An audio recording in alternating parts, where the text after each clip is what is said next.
The committee will please come to order. A quorum is present.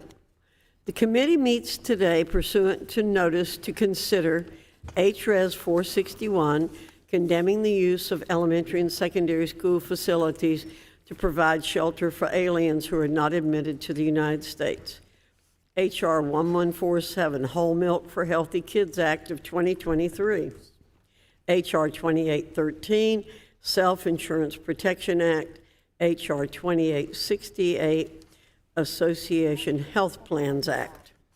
The chair announces that requests for recorded votes as to amendments may be rolled pursuant to Clause 2 of Rule 11 of the Rules of the House of Representatives and Committee Rule 14B. Without objection, the chair may recess the committee at any point. It is my intent to hold a first series of votes following floor votes this afternoon. Any recorded votes that are requested following floor votes will occur at the conclusion of all debate. I now recognize myself to make an opening statement. The committee is meeting today for consideration of 4 bills that improve student outcomes and health care options for small businesses. The first 2 bills being considered today are HRES 461, a resolution condemning the use of public elementary and secondary school facilities to provide shelter for aliens who are not admitted to the United States, and HR 1147, the Whole Milk for Healthy Kids Act, legislation that ensures students have the necessary nutrients to learn and grow. Both bills, in their own way, protect our posterity by ensuring the safety, security, and health of our nation's children. HRES 461 addresses concerns that Democrats are compromising the welfare of our school children by inviting illegal immigrants into our public school gymnasiums. In New York, Mayor Eric Adams has opened the doors of current and former public schools to asylum seekers. Immigrants are flooding across our porous border already to the tune of 10,000 aliens a day in the last month. We don't need more state-backed incentives for them to migrate to America on the taxpayer's dime. The safety and education of our school children should be paramount. This Democrat public facility asylum policy is unsafe and anti-education. Passing HRES 461 sends a full-throated message to New York City, the Biden administration, and local leaders across the country that the safety and education of American school children should not be subject to their pro-illegal immigration whims. The Whole Milk for Healthy Kids Act empowers food service providers and parents to make choices regarding the health and well-being of their school children. Under current Obama-era restrictions, milk choices are limited to fat-free and low-fat options in our nation's schools. Each of the health care bills under consideration today addresses a common theme: affordability. Every job creator who offers health coverage to their workers has asked this question for years now: how do we lower health care costs for working Americans and their families? In fact, we heard this earlier in the year during a HELP subcommittee hearing. Expert testimony revealed that health care affordability is a decades-long concern for small businesses. Each year, the National Federation of Independent Business takes a poll of its small business members to determine their biggest concerns. For at least 32 straight years, the cost of health insurance has topped their list. 32 years is a long time. So when our charge on this committee is to respond to health care concerns for working Americans, I take it to heart when surveys reflect their prolonged discontent. I imagine there are 2 possible reasons for this. 1, we're too slow to legislate. 2, we're too hasty to regulate. A major factor in healthcare price inflation is overregulation and overreach from our federal government. It's no coincidence that in the areas where government is most involved, like education and healthcare, prices have risen the fastest. Therefore, I'm proud of the 2 healthcare bills under consideration today, which cut red tape to deliver lower healthcare prices. The Association Health Plans Act, H.R. 2868, would bring American families, workers, and job creators much needed relief. AHPs have untapped potential to unleash incredible savings, with some evidence of these plans saving workers up to 50% on health insurance. This bill lowers costs by allowing small businesses to pool their resources together, therefore leveling the playing field between small and larger businesses. With more bargaining power, they can compete with larger economies of scale for better premium options. The final health care bill the committee is marking up today is the Self-Insurance Protection Act. When the ACA passed, some experts predicted that premiums would go up and self-insurance would become an enticing option for larger companies and even low-risk, smaller ones. Boy, were they right. To make self-insurance viable, smaller companies need access to a specific insurance known as stop-loss. Stop-loss insurance protects them against catastrophic health claims that they would otherwise be unable to afford. But government regulators encourage access to stop-loss insurance by threatening to redefine it and over-regulating it. I think each of these bills is a win for the American people. If every member today votes for these proposals, they can return to their home districts and go to their local small businesses and say, hey, look, this is what I'm doing to claw back 32 years of health care price inflation for you. That's a message I wholeheartedly endorse, and I know committee Republicans are likewise committed to fighting for lower health care costs. Therefore, I urge a yes vote on H.R. 2868 and H.R. 2813. With that, I yield to the ranking member for his opening remarks.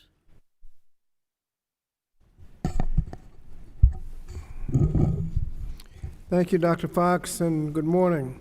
I'd hope that we'd be able to start this Congress by passing bipartisan priorities that support the American people, but regrettably the committee Republicans are calling up another set of bills that neglect our responsibilities to students, workers, and families.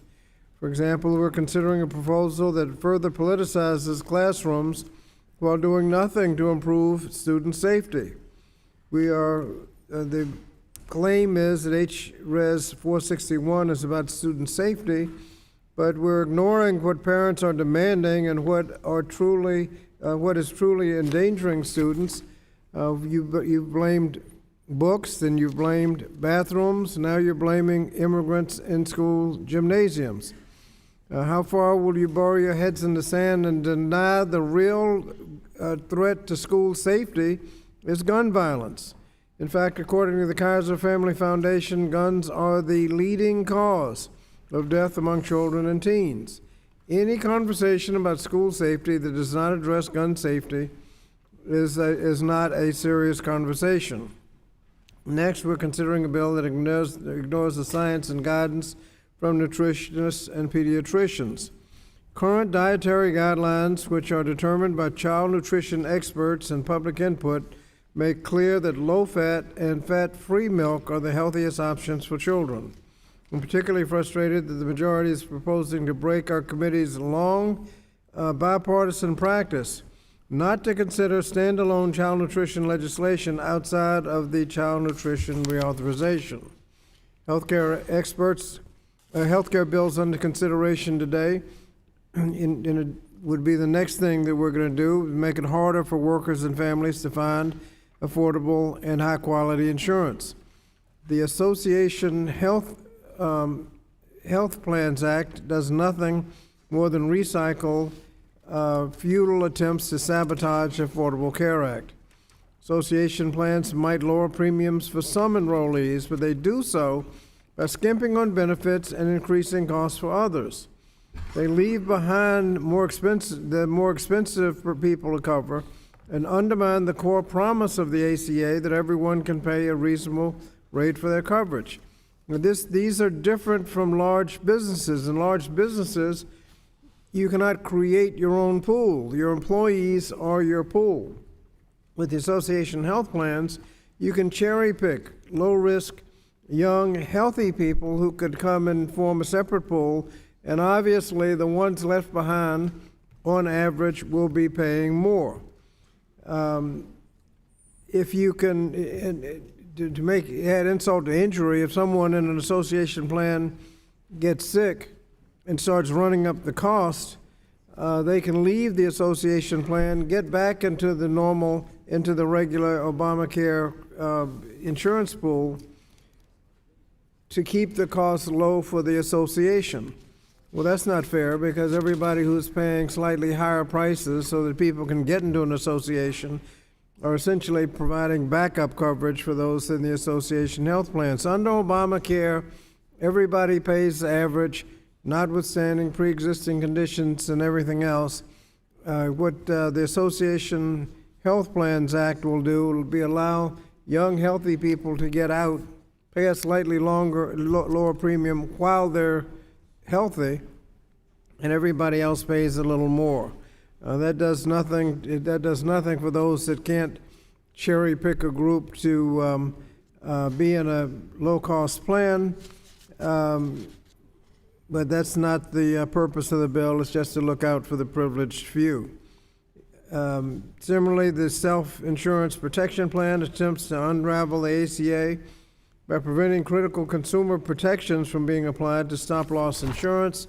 When subject to appropriate guardrails and regulations, stop-loss can mitigate risk for self-insured group plans, but the stop-loss is increasingly designed to mimic health insurance while not following the rules that apply to everybody else. This bill will make it virtually impossible for the federal government to protect consumers from abusive stop-loss practices, and most disturbingly, it takes the unprecedented step of invalidating state laws that are designed to protect consumers while protecting other states from enacting similar laws in the future. Ultimately, these four bills fall short of our promise to protect students, strengthen child nutrition, and access affordable quality health coverage. If we're serious about fulfilling our promise of helping students, we can work together to end gun violence in school.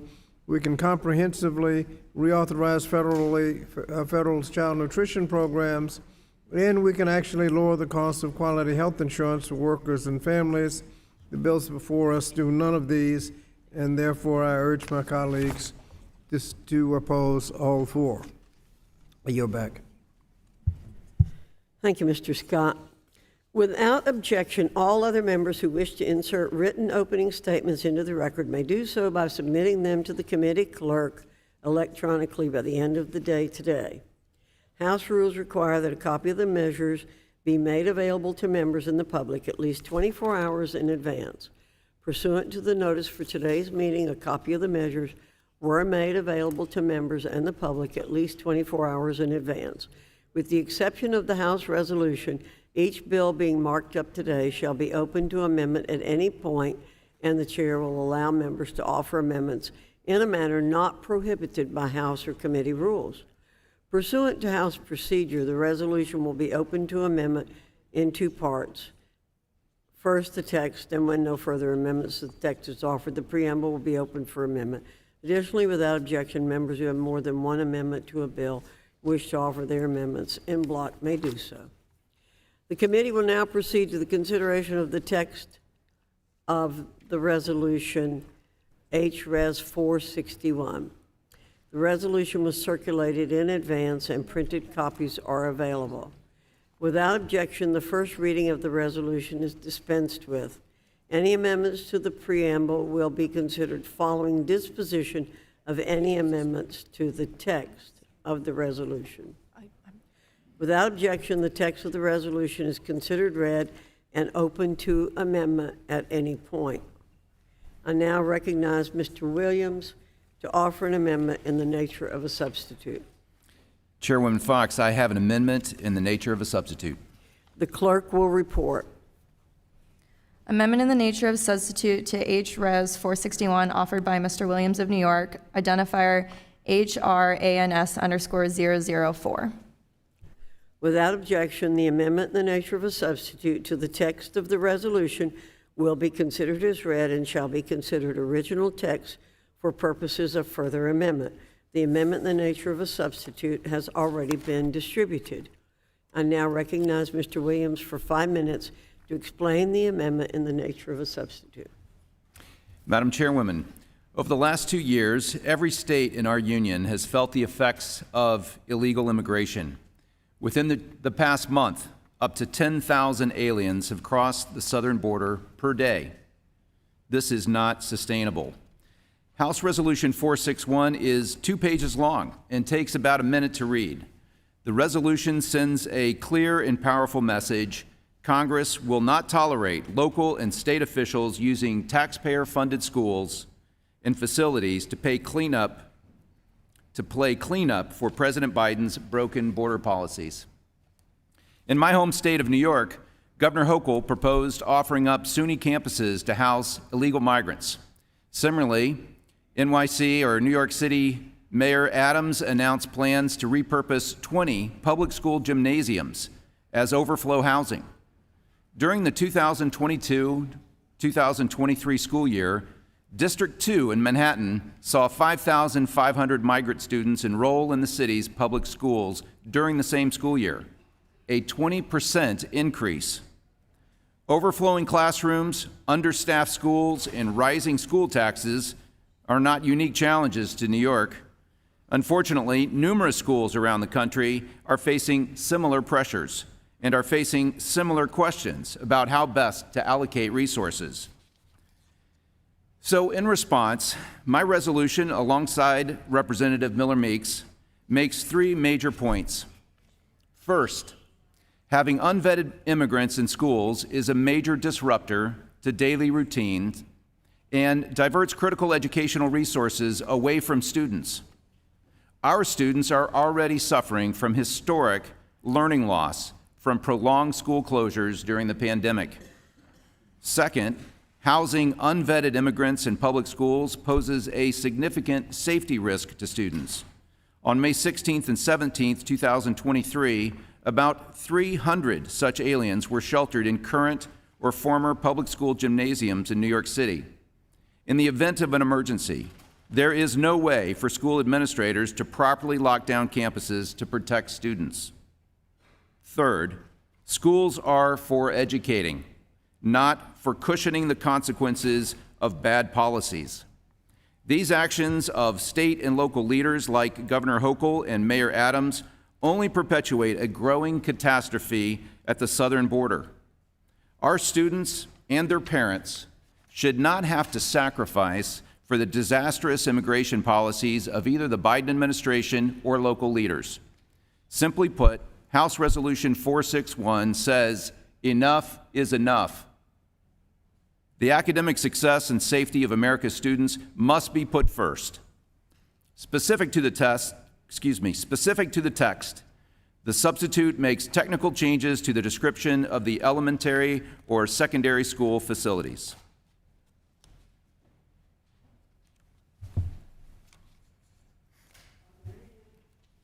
Are there any members who wish to be recognized for further discussion on the amendment in the nature of a substitute? Mr. Scott, you're recognized. Thank you, Madam Chair. I move to strike the last word. You're recognized for 5 minutes. Madam Chair, I move to strike. Madam Chair, there's a long history of schools being used to shelter people in case of emergency or disaster.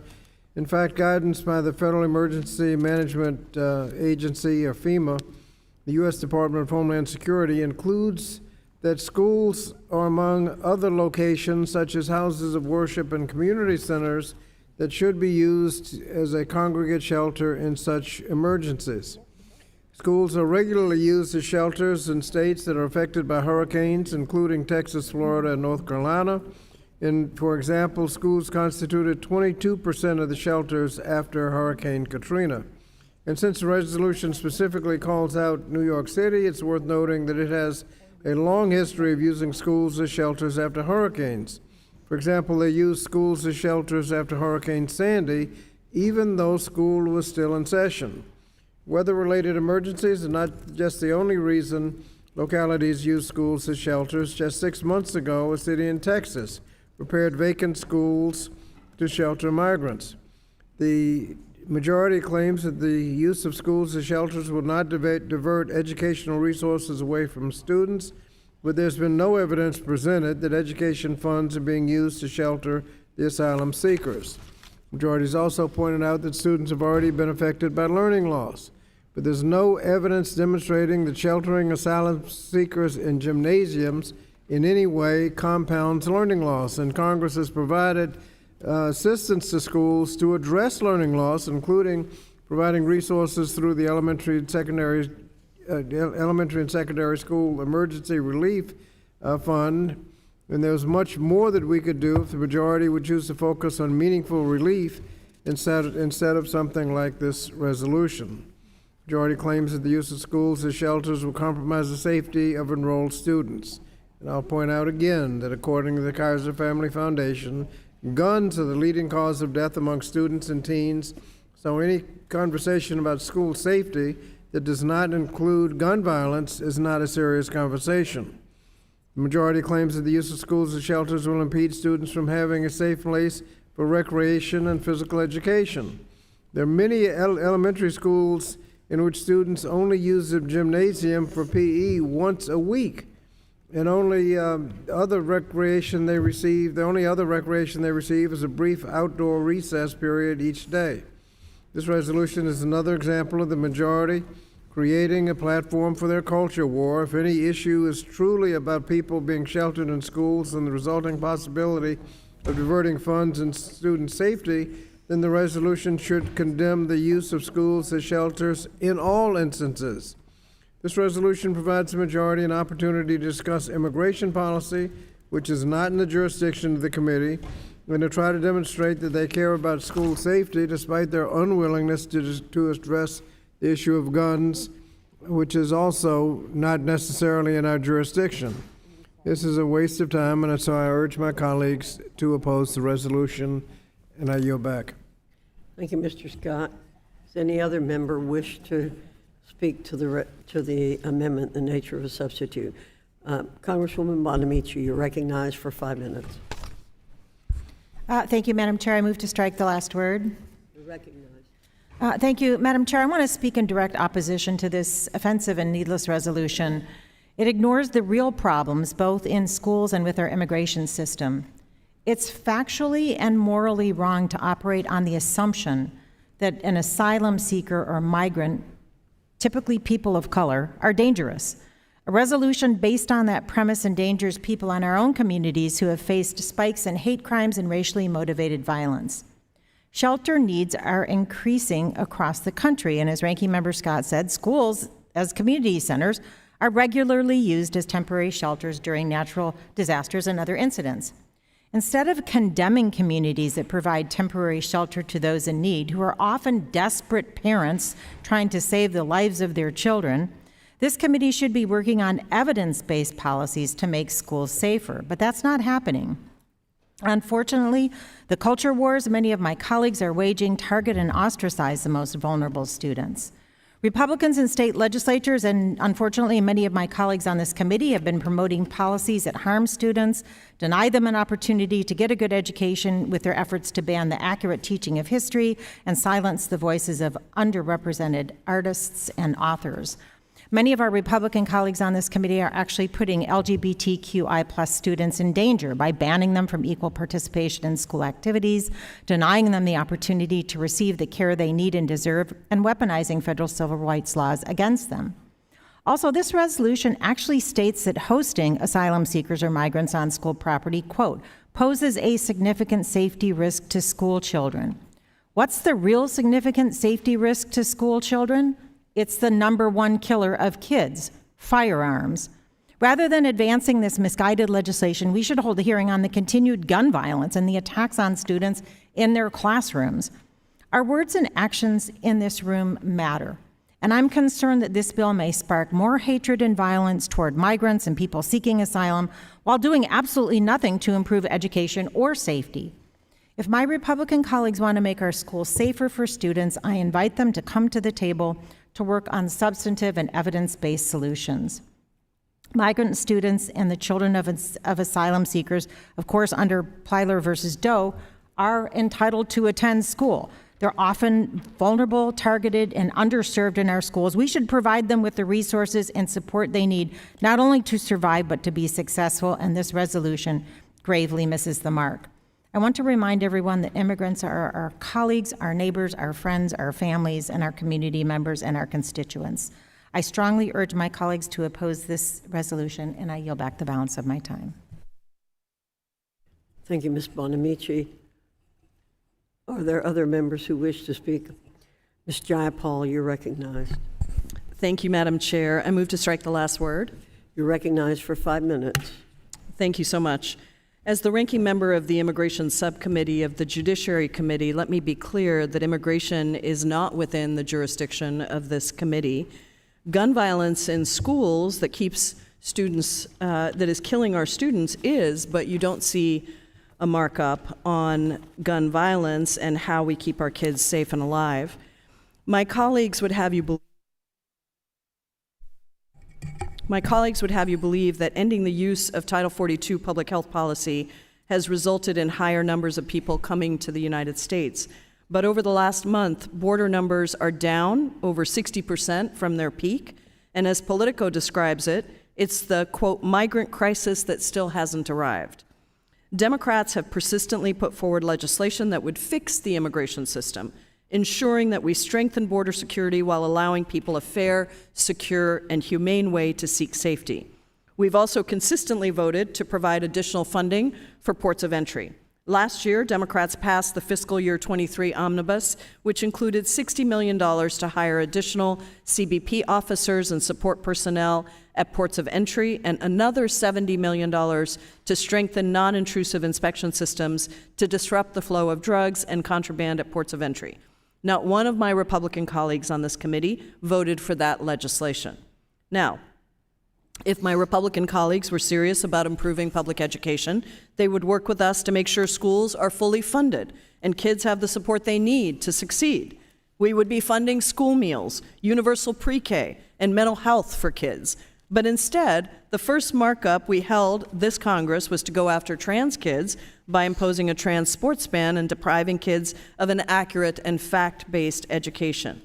Instead, my Republican colleagues passed a bill, the Default on America Act, that would cut about $4 billion in funding for schools serving low-income kids, gutting program funding to its lowest level in nearly a decade. These cuts are equivalent to removing over 60,000 teachers and specialized instructional support personnel from classrooms. Nationwide, these cuts would reduce support for 7.5 million students with disabilities, slash over 200,000 Head Start slots for kids, and Pell Grants for about 80,000 students. Republican funding cuts to schools serving low-income kids would impact 110,000 kids in Iowa, 330,000 Virginians, 1.1 million Georgians, nearly 400,000 kids in Wisconsin, 380,000 Hoosiers, and over 1.5 million kids in New York.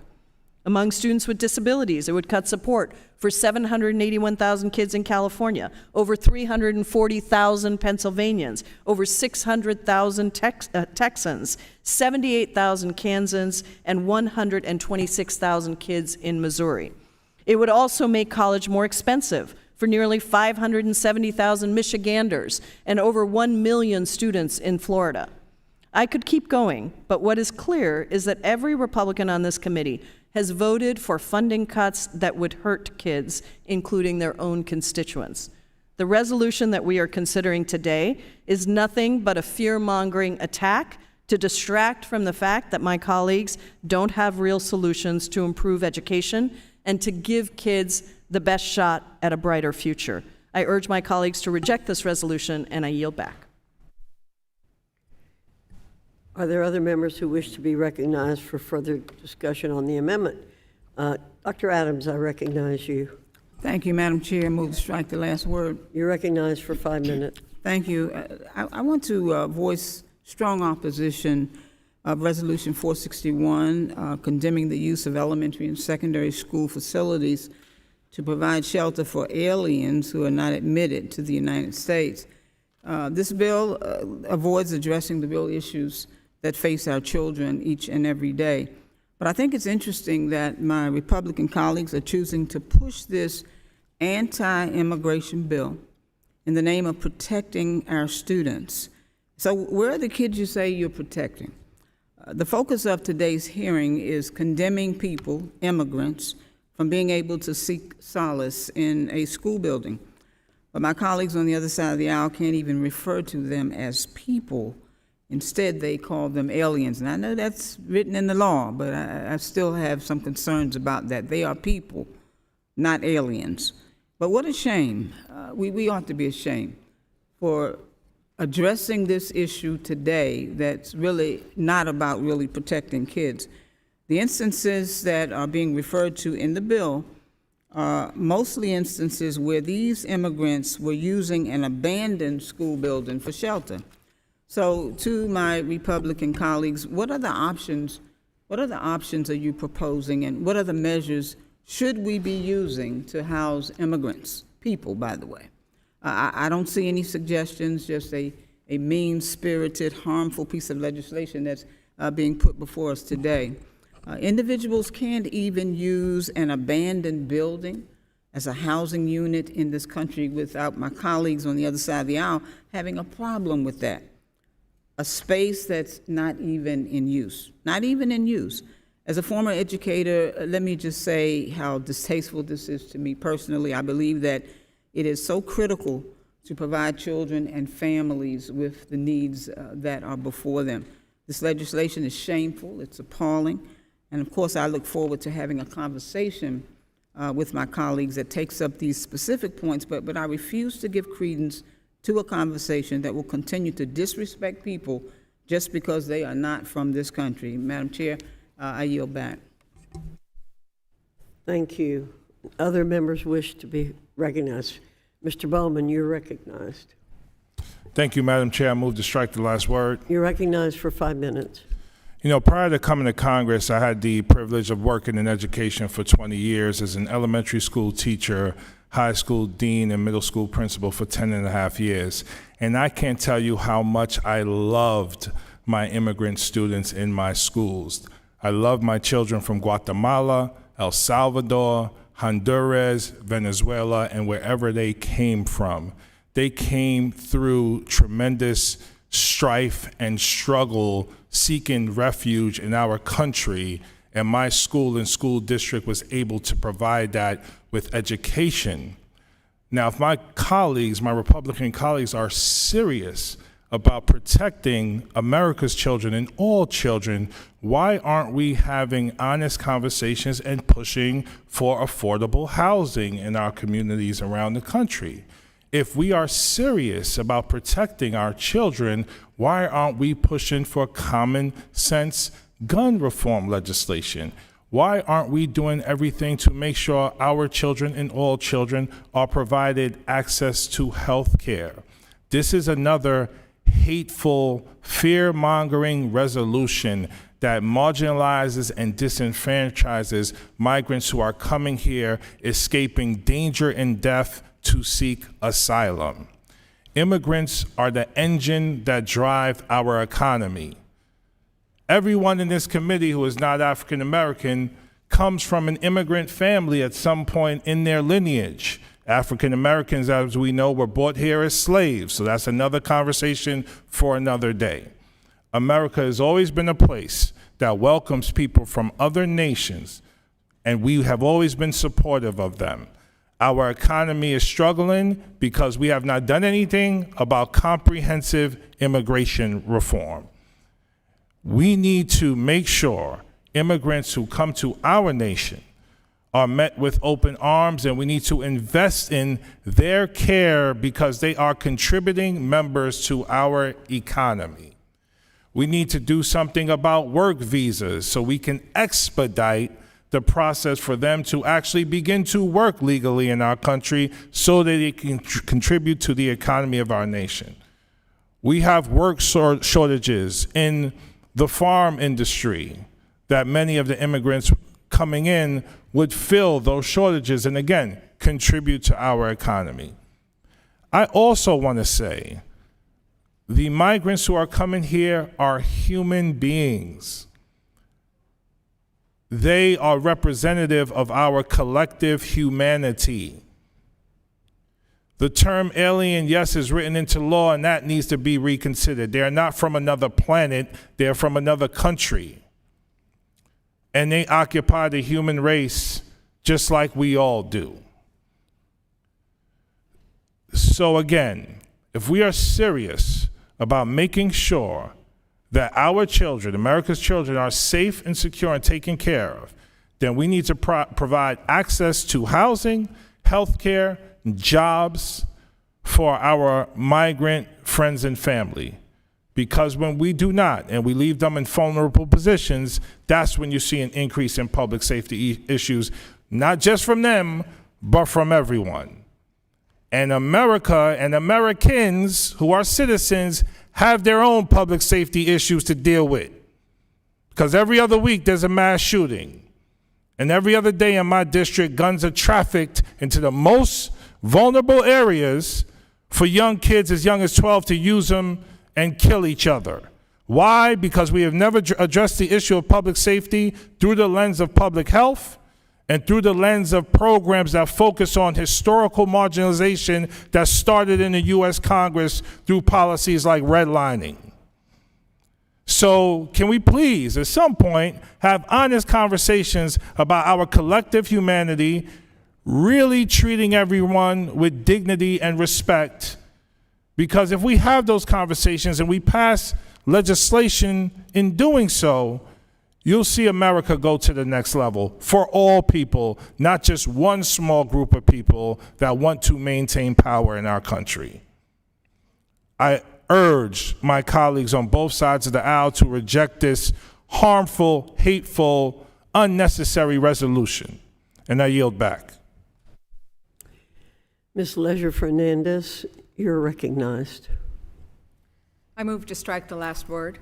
Recognized for 5 minutes. Thank you, Madam Chairman. I want to associate myself with all of the comments that we have heard with regards to this resolution.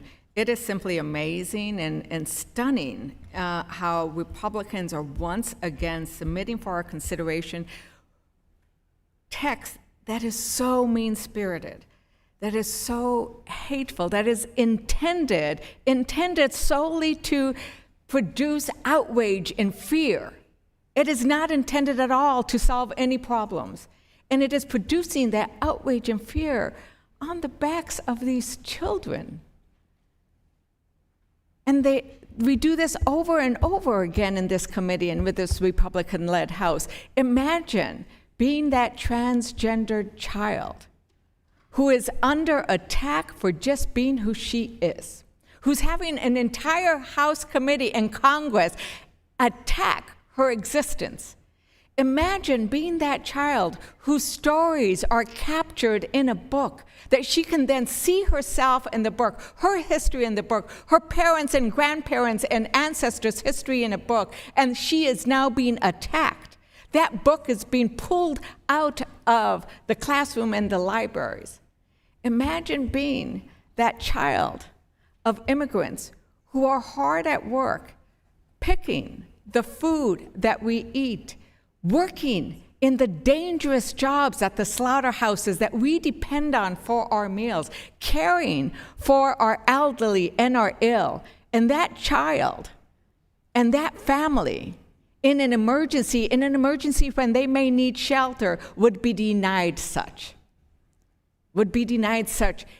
It is striking how we as a country are willing to take advantage of all that immigrants provide to us, whether they be documented or not. They are the ones who are caring for our ill. They are the ones who are caring for our elderly. They are the ones who are supplying our food source. And yet we would deny them shelter. It's astounding that Republicans once again have no shame. In Spanish, one of the worst insults you can give to somebody is to say, sin vergüenzas. They have no shame. They have no remorse about who they will harm in their efforts to gain power, enrage Americans against the most vulnerable.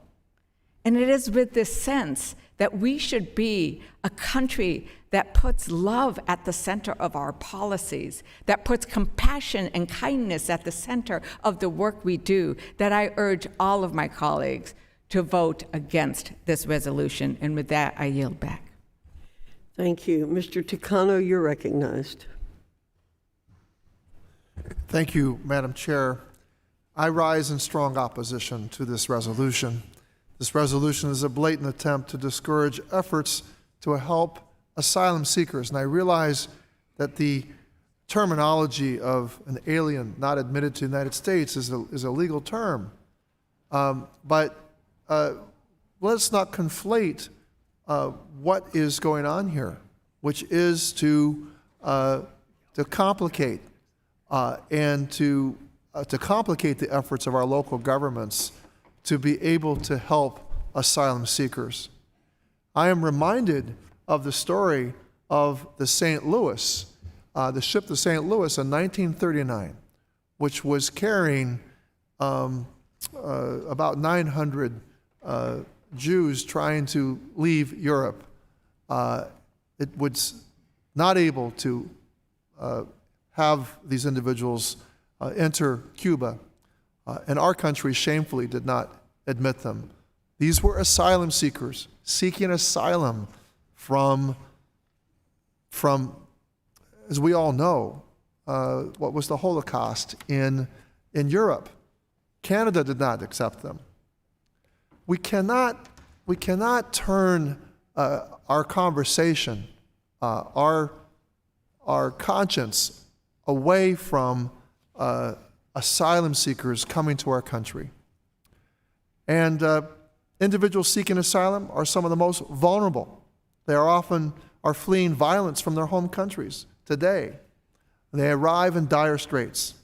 Yet here we are in the Education and Workforce Committee marking up a resolution to condemn the use of elementary and secondary school facilities to provide shelter to asylum seekers. Let me repeat again, asylum seekers. Both FEMA and DHS have relied on these congregate settings as places to temporarily shelter individuals, and there is a long-standing precedent to do so. There have been instances all over the country, ranging from Florida to North Carolina, to use schools as community hubs and to provide refuge when necessary. Even the state of Texas prepared vacant schools to shelter immigrants only 6 months ago. Schools, community centers, and places of faith are commonly used as intermediaries to shelter individuals. This has been common practice for years, and an individual's immigration status should not be a prerequisite to be sheltered. This is what the Republican Party wants to focus on. We have so many other pressing issues facing our country, and let me remind my colleagues across the aisle that this is the Education and Workforce Committee. We do not have jurisdiction over immigration issues. This is simply another flagrant attempt to pursue a culture war. HRES 461 simply provides the majority with another opportunity to discuss immigration policy, thinly veiled under the apparent disguise of school safety. If this committee was truly serious about pursuing issues regarding school safety, we would not be discussing this resolution today. Resolutions expressing the sense of Congress on specific issues are not typically marked up at the committee level.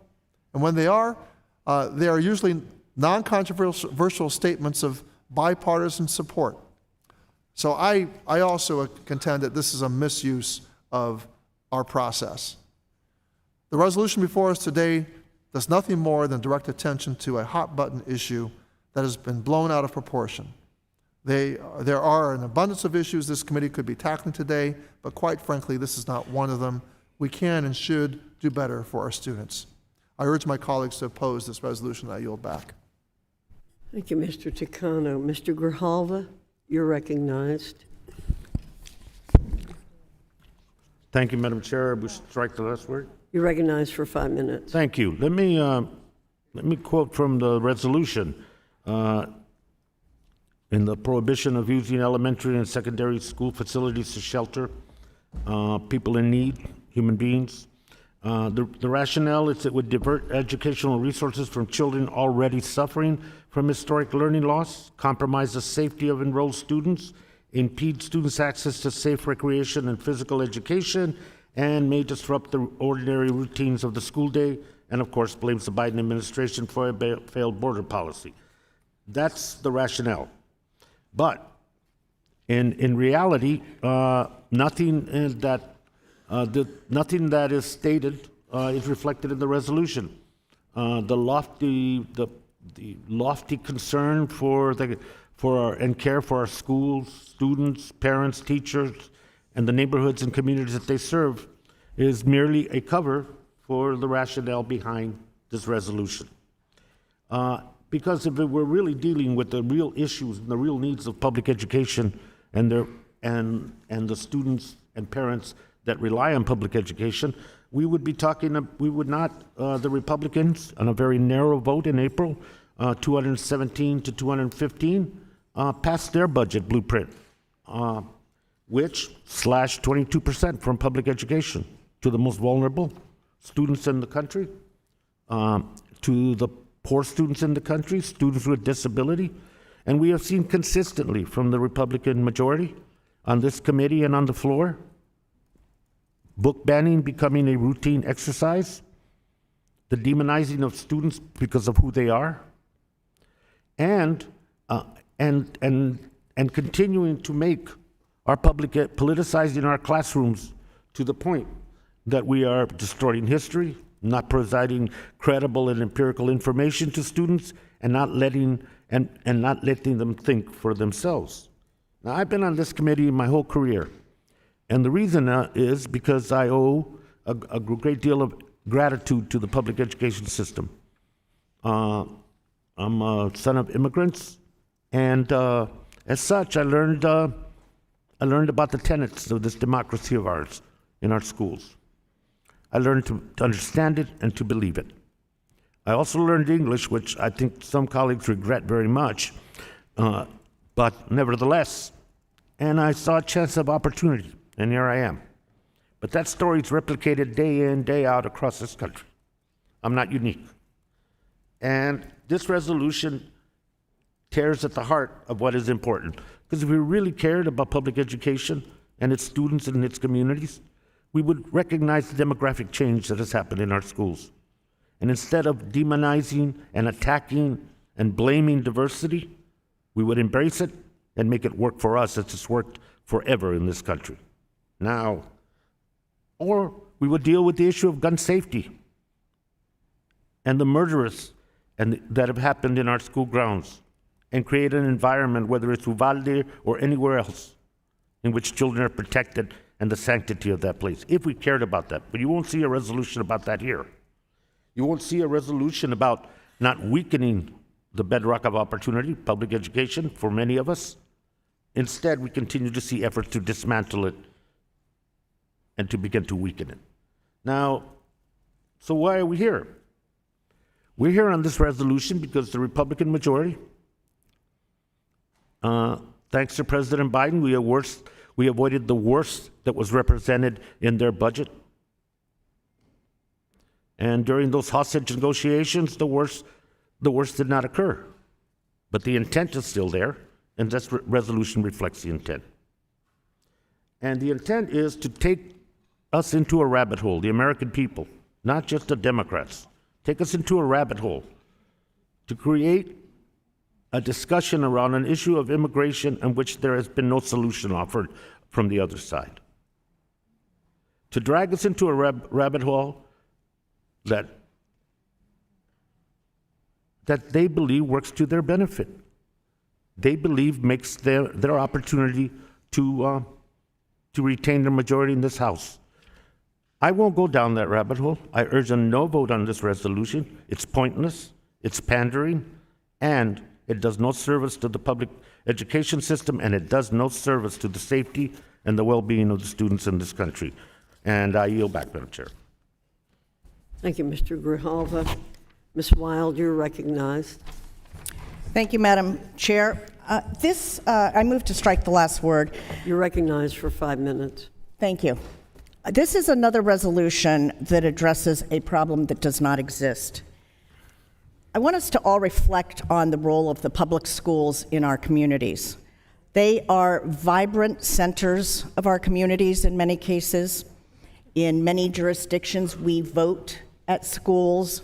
We use them as emergency facilities in cases of fire or extreme weather. We use them even for public festivals and events. But this resolution seeks to preemptively prevent the use of public school facilities to shelter people who are in harm's way. And please stop calling them aliens. Please stop calling them illegals. Be kind, be compassionate, recognize that these are human beings who are in a very difficult place in their lives. Now, I don't want anyone to take from my comments that I don't think that our kids in public schools deserve a safe place to learn. I am absolutely committed to that principle, committed to our children's safety. And by the way, I'm also committed to the principle of nutrition for children, because children with empty bellies cannot learn either. I'm terrified for the day that mass gun violence hits another one of our schools. Every member of Congress is just one news cycle away from having it happen in their district. Yet here we are, rather than talking about school nutrition, going to prevent the next case of mass gun violence that will take away 7-year-olds, 10-year-olds, high school students, whatever. Here we are talking about a problem that doesn't exist. There are a multitude of ways to ensure our children's safety. This is not one of them. The odds of harm from a human being who is being compassionately sheltered in a temporary shelter, a public school, is far less than the odds of that child being harmed by an armed gunman or simply being incapable of learning because they are hungry. And the final thing I'd like to say is that the resolution talks about this being a disruption, meaning the sheltering of people being a disruption of ordinary routines of the school day. There is no greater disruption to an ordinary school day than students having to participate in active shooter drills. Let's talk about that. And with that, I yield back. Thank you, Ms. Wild. Ms. Hayes, you're recognized. I move to strike the last word. You're recognized for 5 minutes. I want to speak in opposition to this resolution. I wasn't originally going to speak today, but I want to make sure that the people in this committee room and those who are listening to this hearing understand that the characterization of migrants and asylum seekers is not the consensus opinion of everyone on this committee. The idea that somehow migrants or asylum seekers are more dangerous and harmful to our students and communities. I also would like to make mention of the use of the word aliens over and over and over again.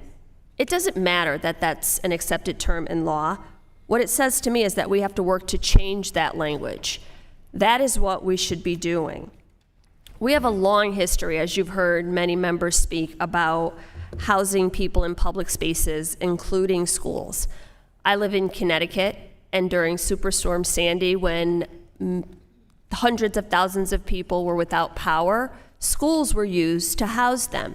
It was in October, in the middle of the school year, and that was a space that everyone knew to go to charge their equipment, to get water and supplies. That's what we did. This legislation is not talking about discontinuing the use of schools as a whole, in totality, to shelter people. It's only talking about migrants and asylum seekers. This is targeted, hateful, harmful legislation. I also want to make sure that everyone understands that asylum seekers are following U.S. law as it's written. This is our process. You present yourself at the border, you make your case, and then you wait to be heard by a judge. This is our process. The process is broken, and we need to address that. But the characterization of people pouring over the border illegally is just wrong. This is our process. So we need to look at the process and change that. I also want to say the resolution talks about compromising safety. Yeah, safety in our schools is compromised. So let's talk about gun legislation. The resolution talks about learning loss. I'm so happy to hear my Republican colleagues finally talk about the learning loss of our students while they are actively trying to claw back COVID funds that would address that. I want to address those learning losses because they do exist. Help me do that, please. We want to talk about children getting a high quality education in our schools. Let's talk about it. Let's feed our kids and make sure they have safe, affordable housing to live in so that when they show up at school, they are on green and ready to learn. So I am here for it. You want to have these conversations? I am here for it. Let's do it. Let's address all of those things. And one final thing I want to say. The U.S. Supreme Court in Plyler versus Doe ruled that undocumented children and young adults have the same right to attend public primary and secondary schools as do U.S. students and permanent residents, regardless of their citizenship. So when you talk about there was an uptick in enrollment in schools, I want to let you in on something. As a public school educator, I can tell you that there are undocumented children sitting in every single classroom, in every single school, in every single community, and it does not matter one way or another to the education as a whole of the other children that they are being educated alongside. They are already here. So welcome. Welcome to this conversation and this discussion about what is happening in our schools with public education. But these targeted attacks on humanely housing migrants and asylum seekers are just wrong. And I want to make sure that everybody knows that and everybody understands that. And I guess I'll leave you with one final question. In your world, in the reality that you exist in your compassionate and humane Christian values, where would you put these people? Please help me understand where they would go. I welcome your feedback or any of your comments on that question. And with that, I yield back. There being no further discussion on the amendment in the nature of a substitute, the committee will move to consideration of amendments.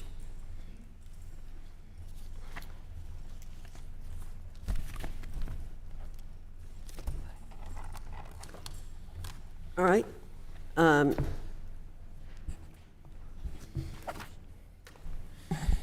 Chairman Fox, I have an amendment in the nature of a substitute.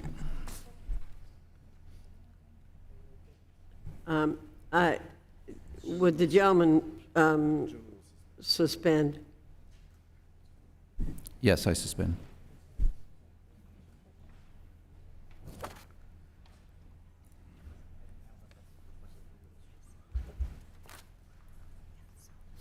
One more.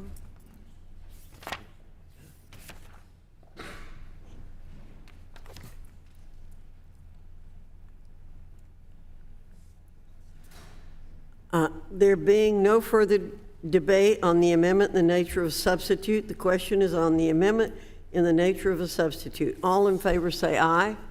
Aye. All opposed, no. No. In the opinion of the chair, the ayes have it, and the amendment in the nature of a substitute is agreed to. For what purpose does the gentleman seek recognition? Recorded vote.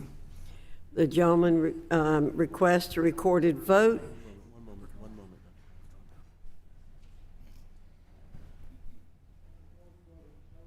Requested this time?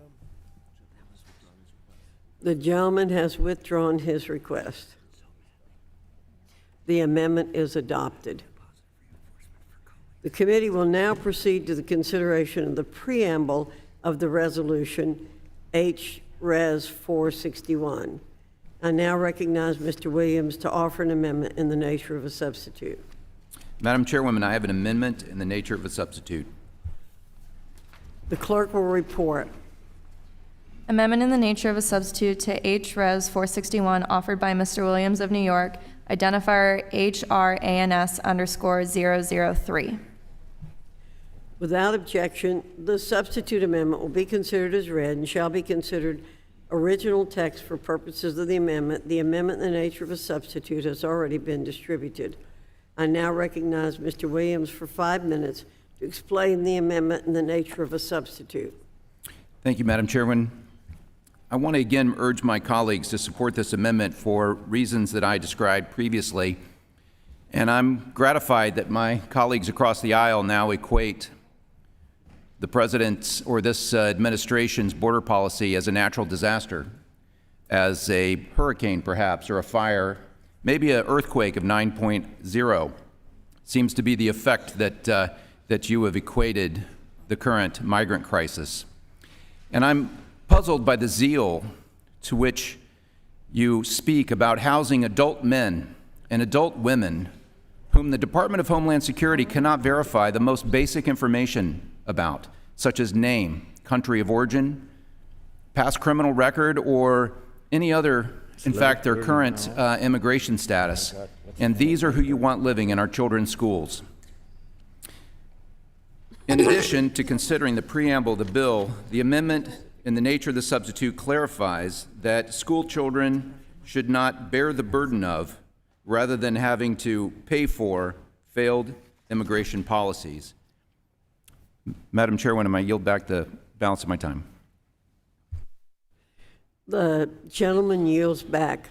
Are there any members who wish to be recognized for further discussion on the amendment in the nature of a substitute? Mr. Scott, you're recognized. Thank you, Madam Chair. I move to take the last word. You're recognized for 5 minutes. Madam Chair, as I've already stated, there's a long history of schools being used to shelter people in cases of emergency or disaster, including FEMA listing schools as an option for congregate shelter in such instances.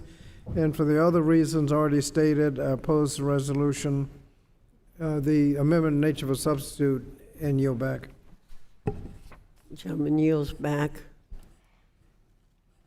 There being no further discussion on the amendment in the nature of a substitute, the committee will move to consideration of amendments. For what purpose does the gentleman from Virginia seek recognition?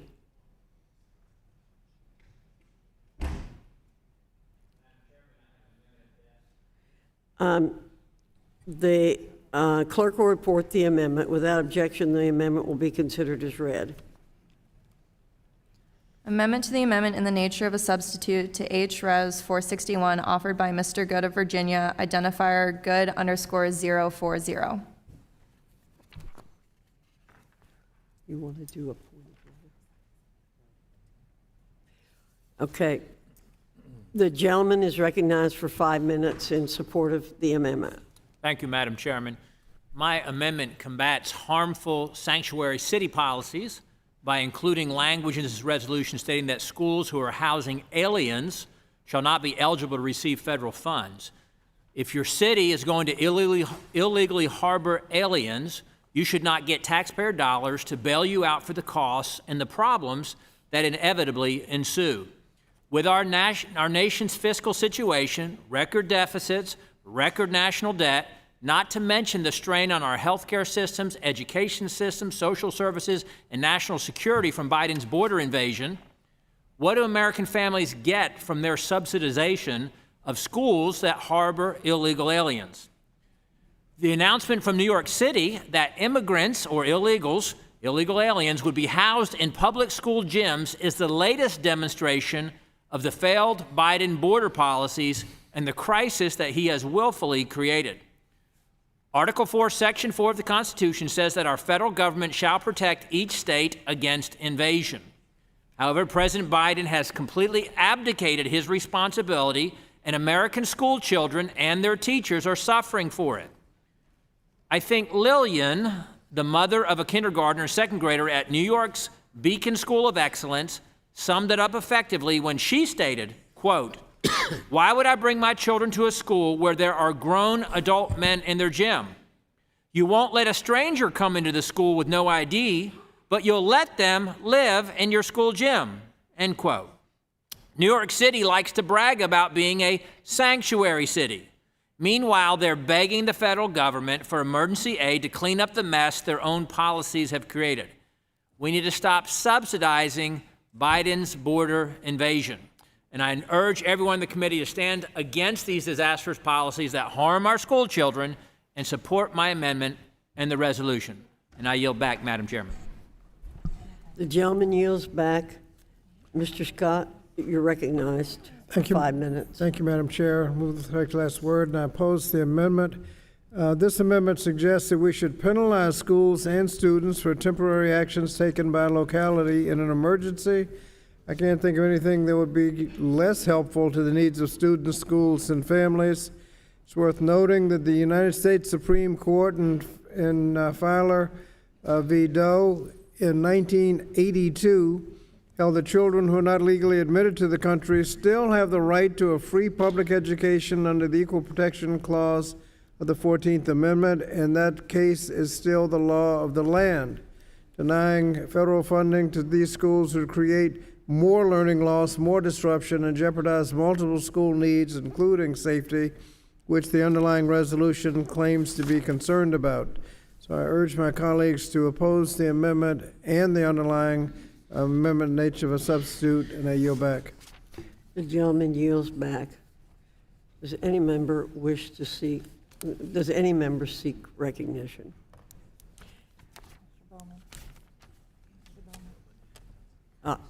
Mr. Bowman, you're recognized for 5 minutes. Thank you, Madam Chair. I would like to strike the last word. You're recognized for 5 minutes. I would like to speak in opposition to this amendment for several reasons. Number one, since New York City has been mentioned multiple times, and since my background is as an educator in New York City schools, I just want to highlight for everyone in the audience and my colleagues across the aisle that New York City is what we consider a Title I district. It's a school system that cannot survive without the Title I funds that come from the federal government. The reason why the federal government had to step in, I believe, in 1965 to provide Title I resources to lower income communities is because of redlining that was allowed by the federal government in past legislation, which led to the underfunding, the chronic underfunding of schools simply based on race. If you were Black or Latino in a particular community, your schools were underfunded, while schools in white suburban communities that had access to federal funds to buy housing, those schools received additional funding. So now this amendment seeks to double down on prior racist policy by implementing present-day racist policies in targeting of Title I school districts. I also want to take exception to the term invasion as we describe what's happening here with migrants coming to our country seeking asylum. There's a long history of that word invasion being used to describe migrants, particularly from Latino countries, coming into our country by white supremacists in their fear-mongering around the arrival of immigrants in our country. So I take incredible exception to that word invasion. We are not being invaded. People are coming here to seek asylum, as is the history of the United States. Much of this anti-immigrant rhetoric and policy is aligned to something called the Great Replacement Theory, which was condemned by this Congress in last Congress, and I am proud to be the author of that resolution. The Great Replacement Theory states that the white race is under attack by blacks, Jews, and immigrants, and we must do something about it. And many of the mass shooters in our country have identified the Great Replacement Theory as being the motivating factor to their mass shooting, including the Buffalo mass shooting in upstate New York. So the hateful, divisive rhetoric is in the resolution. The hateful, divisive rhetoric is a part of one of the amendments. The hateful, divisive rhetoric is historical as per redlining, and the anti-immigrant sentiment is directly connected to the Great Replacement theory. Now, I know none of my colleagues on the other side of the aisle will admit to being racist, and I don't think they are. But when you look at the rhetoric and you hear the talking points and look at the legislation that's put forward, what are we to say? The gentleman will suspend. I want to remind the gentleman that you cannot engage in characterizing the other members' positions or calling their position, engaging in personality characterizations. Thank you, Madam Chair. It's just very frustrating because it seems like the legislation itself engages in personalities when it refers to a group of people that is derogatory. So if the legislation is doing it, and we're using words on the other side of the aisle like invasion, as if it's an army coming to our country, is that not personalities? Thank you, and I yield back. The gentleman yields back.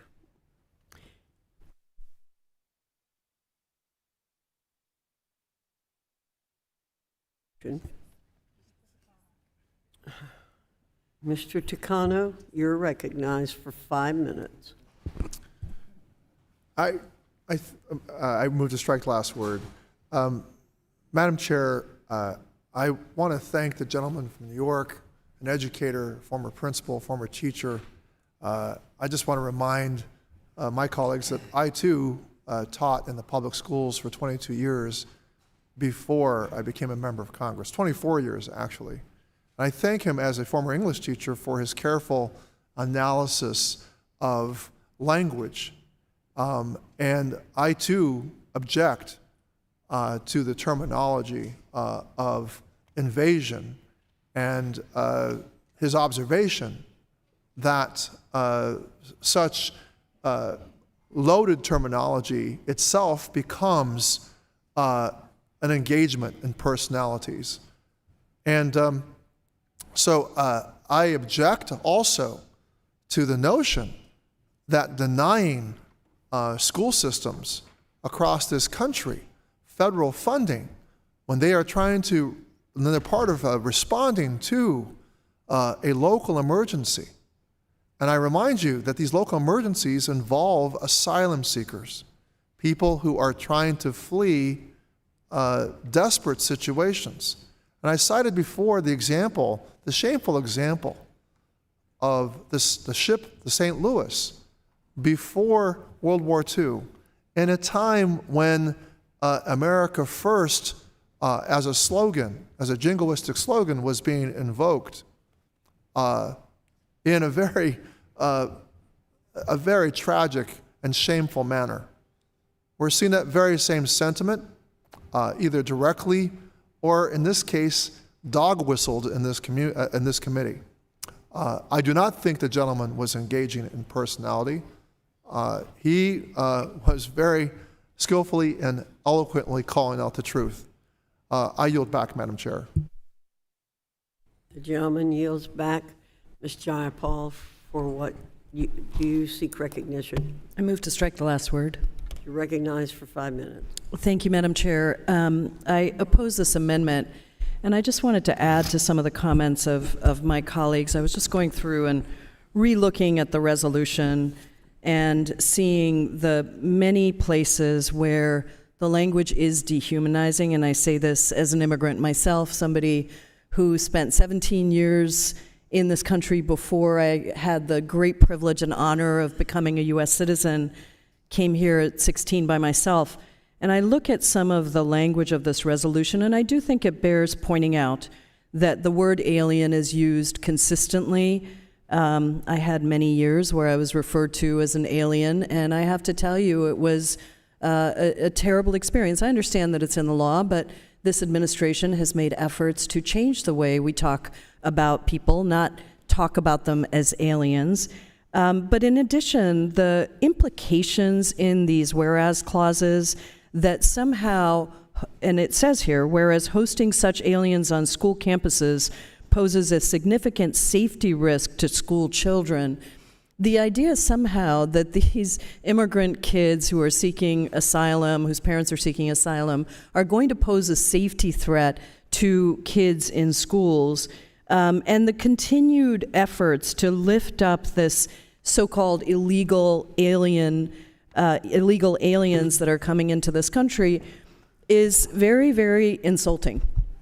And I wanted to just give a little history lesson of the word invasion to my friend across the aisle, in case perhaps you don't know where and how that word has been used in the history and the context of our country.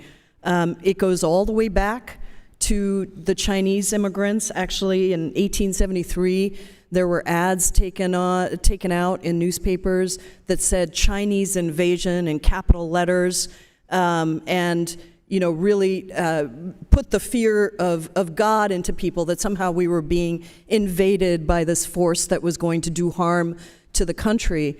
But that has continued. That was not just from 1873. In fact, in 1973, there was a book called The Camp of Saints by a Frenchman named Jean Raspail. And it was about the, quote, invasion of Indian refugees into France, onto the French coast. And the gist of the book is that the French military lost their resolve to fight back against that group of Indian immigrants who were coming to France, and allowed them to enter, and it led to, instead of massacring them, by the way, and it led to the complete fall of Western civilization. And the gist of it is really that the French military lost their nerve. They didn't massacre these migrants as they landed, and that led to a collapse, not just of French civilization, but also of Western civilization. That is the book that Steve Bannon uses all the time as one of his favorite books, and quotes from that book. And I think it's important to understand that the tactics here are the same going back to the 1800s as today, of creating such an existential threat that any violence is also acceptable to counter that existential threat, right?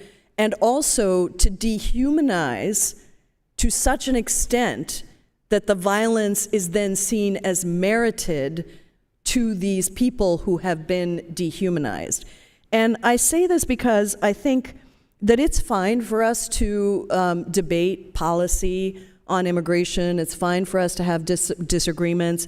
It is not fine for us to in any way encourage violent rhetoric, and rhetoric that leads to violence. And this kind of rhetoric about invasion absolutely does lead to violence. Madam Chairman. I'm sorry, this is my time, and I don't think I've said anything. I request the words be taken down. She's suggesting that the amendment is encouraging violence, that the amendment is supporting violence. Madam Chair, this is my time, and I have said nothing impugning. The gentlewoman will suspend.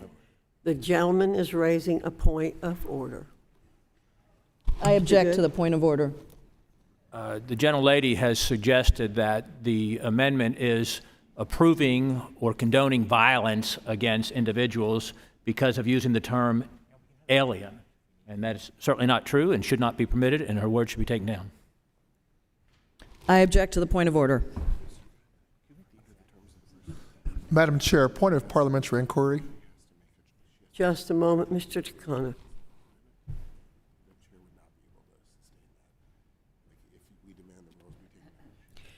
I'm going to ask the clerk to please read the words that Ms. Jayapal spoke.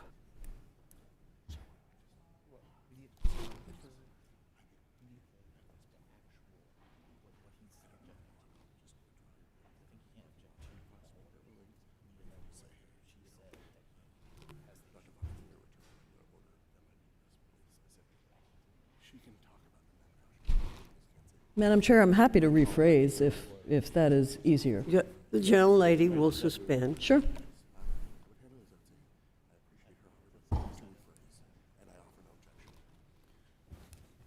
I appreciate the gentlelady's offer to rephrase, and I have no further objection. Thank you. I thank the gentleman, and can I resume my? You have 40 seconds remaining. You're recognized. Okay. Thank you, Madam Chair. I think it's very important to understand that words have meaning. Words have meaning when we use them here. They have meaning when we use them in society. And we should understand that, just as an example, the person who issued a racist manifesto right before he went on a deadly mass shooting spree in El Paso specifically used the words immigrant invasion. So I would respectfully urge my colleagues on the other side to not use words like that, because whether they intend them or not to be utilized in violent ways, they are utilized in that way. And I yield back the balance of my time, Madam Chair. Thank you. I'm going to urge every member on this committee to be mindful of your words. I have talked about the importance of language my entire time in Congress. We all need to be sensitive to it, and so I ask you to do that. I will also point out that we have stayed fairly close to existing legislation, has been pointed out before. The words illegal alien are in the statutes, and that is what we have used in many cases. There is no attempt on our part to encourage any violence of any sort. That shouldn't have to be said, but I'm going to say it. Is there any member who wishes to be recognized? Mr. Wahlberg, you're recognized for 5 minutes. Thank you, Madam Chairman. I don't intend to belabor this. My intentions were maybe to cool it down a bit. I don't disrespect my colleagues on the other side of the aisle for the positions they hold, but I think we ought to be careful about how we characterize even the language in this legislation, which is legal language, as the chairwoman has carefully instructed us.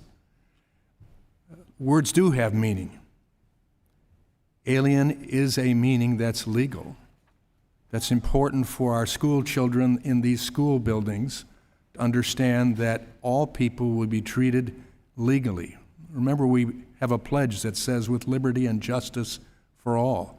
That word justice means that we follow the principles for everyone. Everyone. Majority, minority,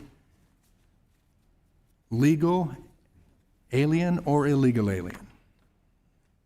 I have a son-in-law who's attempting to go through the process of becoming a legal citizen. He's following the book. He's not rushing the border. He's not going beyond the walls. He is following the process to become a legal citizen. And I would contend that even colleagues of mine who have come here attempting and becoming citizens legally have done it that way. That's all we're asking here.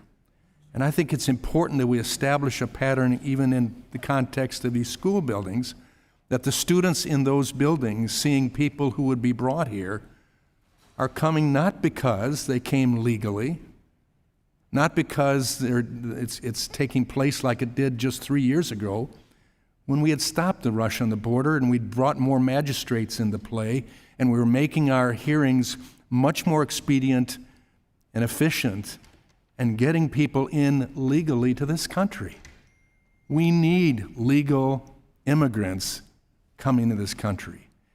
We need people to continue to bring the creativity, the whatever, into this country, even as we have come into this country, most of us, through our ancestors. That's what we're attempting to say. So I would hope we'd look at the words legally. And with that, Madam Chairman, I yield back. Thank you, Mr. Wahlberg.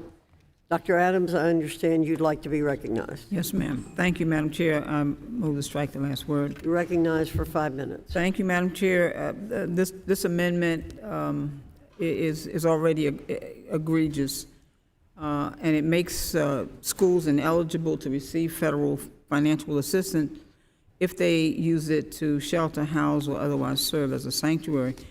As my colleagues have stated, this legislation is harming the people who have helped build this country, immigrants, migrants. But I don't understand how viewing them with the A word, aliens, is helping the students. They're people, and I think we need to really think about that. People who continue to contribute to our country's economy. And so I still continue to say that we need to focus on the real issues for our schools and this country and not harming those who have contributed so much to it. My colleagues have said that they want to talk about protecting students in schools, but nowhere in this amendment do they refer to anything that will actually help students. This is a mean-spirited bill. I continue to say that. We shouldn't even be considering it, but taking away federal funds from schools for simply helping people, just helping people, results in their funding being taken away. In what world is taking away critical funding for our schools, assisting our schools or our children? These are people who need our help. They need our assistance for survival. And I think we need to do the right thing. I urge my colleagues to oppose the amendment. And with that, Madam Chair, I yield back. Will the gentlelady yield? Yes, I will. Thank you, and I thank the gentlelady for yielding, and I thank the gentleman from Michigan for kind of toning down the heat a little bit. But I just wanted to make the point that language that may be technically legal or may be found in the U.S. Code can still be insulting to a lot of people. And I think we ought to take that into consideration. I yield back. Would the gentlewoman yield? Yes, I'll yield. Thank you. I also just wanted to say to my colleague, I understand that language is in the laws. I was actually responding to the word that was used by a colleague across the aisle of invasion, immigrant invasion. And I just want to be clear that that is the language. It is not in law. It is a characterization of immigrants that has a long history of being used in very, very destructive and violent ways. I wasn't necessarily saying that that is what my colleague was trying to do, but I would like to ask the gentleman, because I think you made a reasonable statement. That's not something I'm going to raise objections about.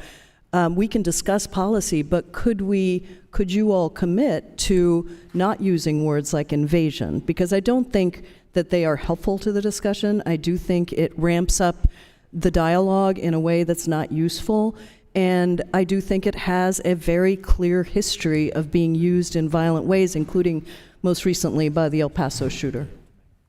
Would the gentlelady yield? It's actually the gentlewoman's time. If she, Alma, would Representative Adams yield to the gentleman? Yes, I'll yield to the gentleman. I thank the gentlelady. I would certainly entertain other words, but I also know specific words have real meaning. And my concern, my son-in-law is not rushing the border, let's call it that. He's not trying to enter without following the law. He's waiting in his home country for the United States to say, now you can come, as part of the process of becoming a legal citizen. And so I understand why that term invasion, when you have an unguarded border with people rushing the border at expense, could be that term. If we could come up with a better term, I'm certainly willing to look at that. But it's still people rushing without waiting to due process. That's my concern. Yeah, no, I appreciate that. And I'll reclaim my time. We're about to lose control of this discussion here because of people have already used up their time, and I think it's the gentlewoman's time. Would the gentleman? It is the gentlewoman's time. Yeah. I want to reclaim my time if I could. I just want to and I think, again, words do matter. And I've heard, Madam Chair, many times you objecting to or not really liking the word training. It's in the law. And so, we need to be sensitive about all things that, even if they're in the law, if they are offensive, and of course that word is offensive. But I just want to point out training. I've heard many, many times, Madam Chair, you say that that's not a word that you would use in terms of education.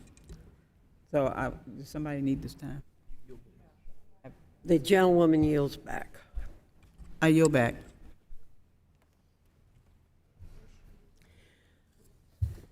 The question is on the amendment by the gentleman from New York. All in favor say aye. I'm sorry, the gentleman from Virginia. All in favor say aye. Aye. All opposed say no. No. In the opinion of the chair, the ayes have it, and the amendment is agreed to. The gentleman from Virginia. Mr. Scott requests a roll call. A roll call vote is ordered pursuant to the chair's previous announcement. This vote will be postponed.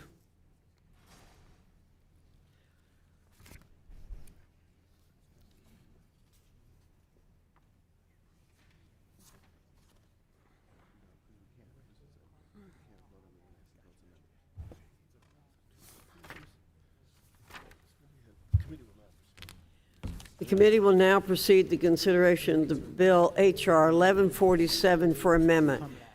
The bill was circulated in advance and printed copies are available. The clerk will designate the bill. H.R. 1147 to amend the Richard B. Russell National School Lunch Act to allow schools to participate in the school lunch program under such act to serve whole milk. Without objection, the first reading of the bill is dispensed with. Without objection, the bill will be considered as read and open for amendment at any point, and any amendment offered shall be considered as read. I now recognize Mr. Thompson to offer an amendment in the nature of a substitute. The clerk shall designate the amendment in the nature of a substitute. Amendment in the nature of a substitute to H.R. 1147 offered by Mr. Thompson of Pennsylvania, identifier THOMPA_024. Without objection, the amendment shall be considered original text for purposes of further amendment. The amendment in the nature of a substitute has already been distributed. I now recognize Mr. Thompson for 5 minutes to explain the amendment in the nature of a substitute. Well, thank you, Madam Chair, for calling up this important bill. I'm glad that the committee is taking up the Whole Milk for Healthy Kids Act legislation that supports students and dairy farmers across America.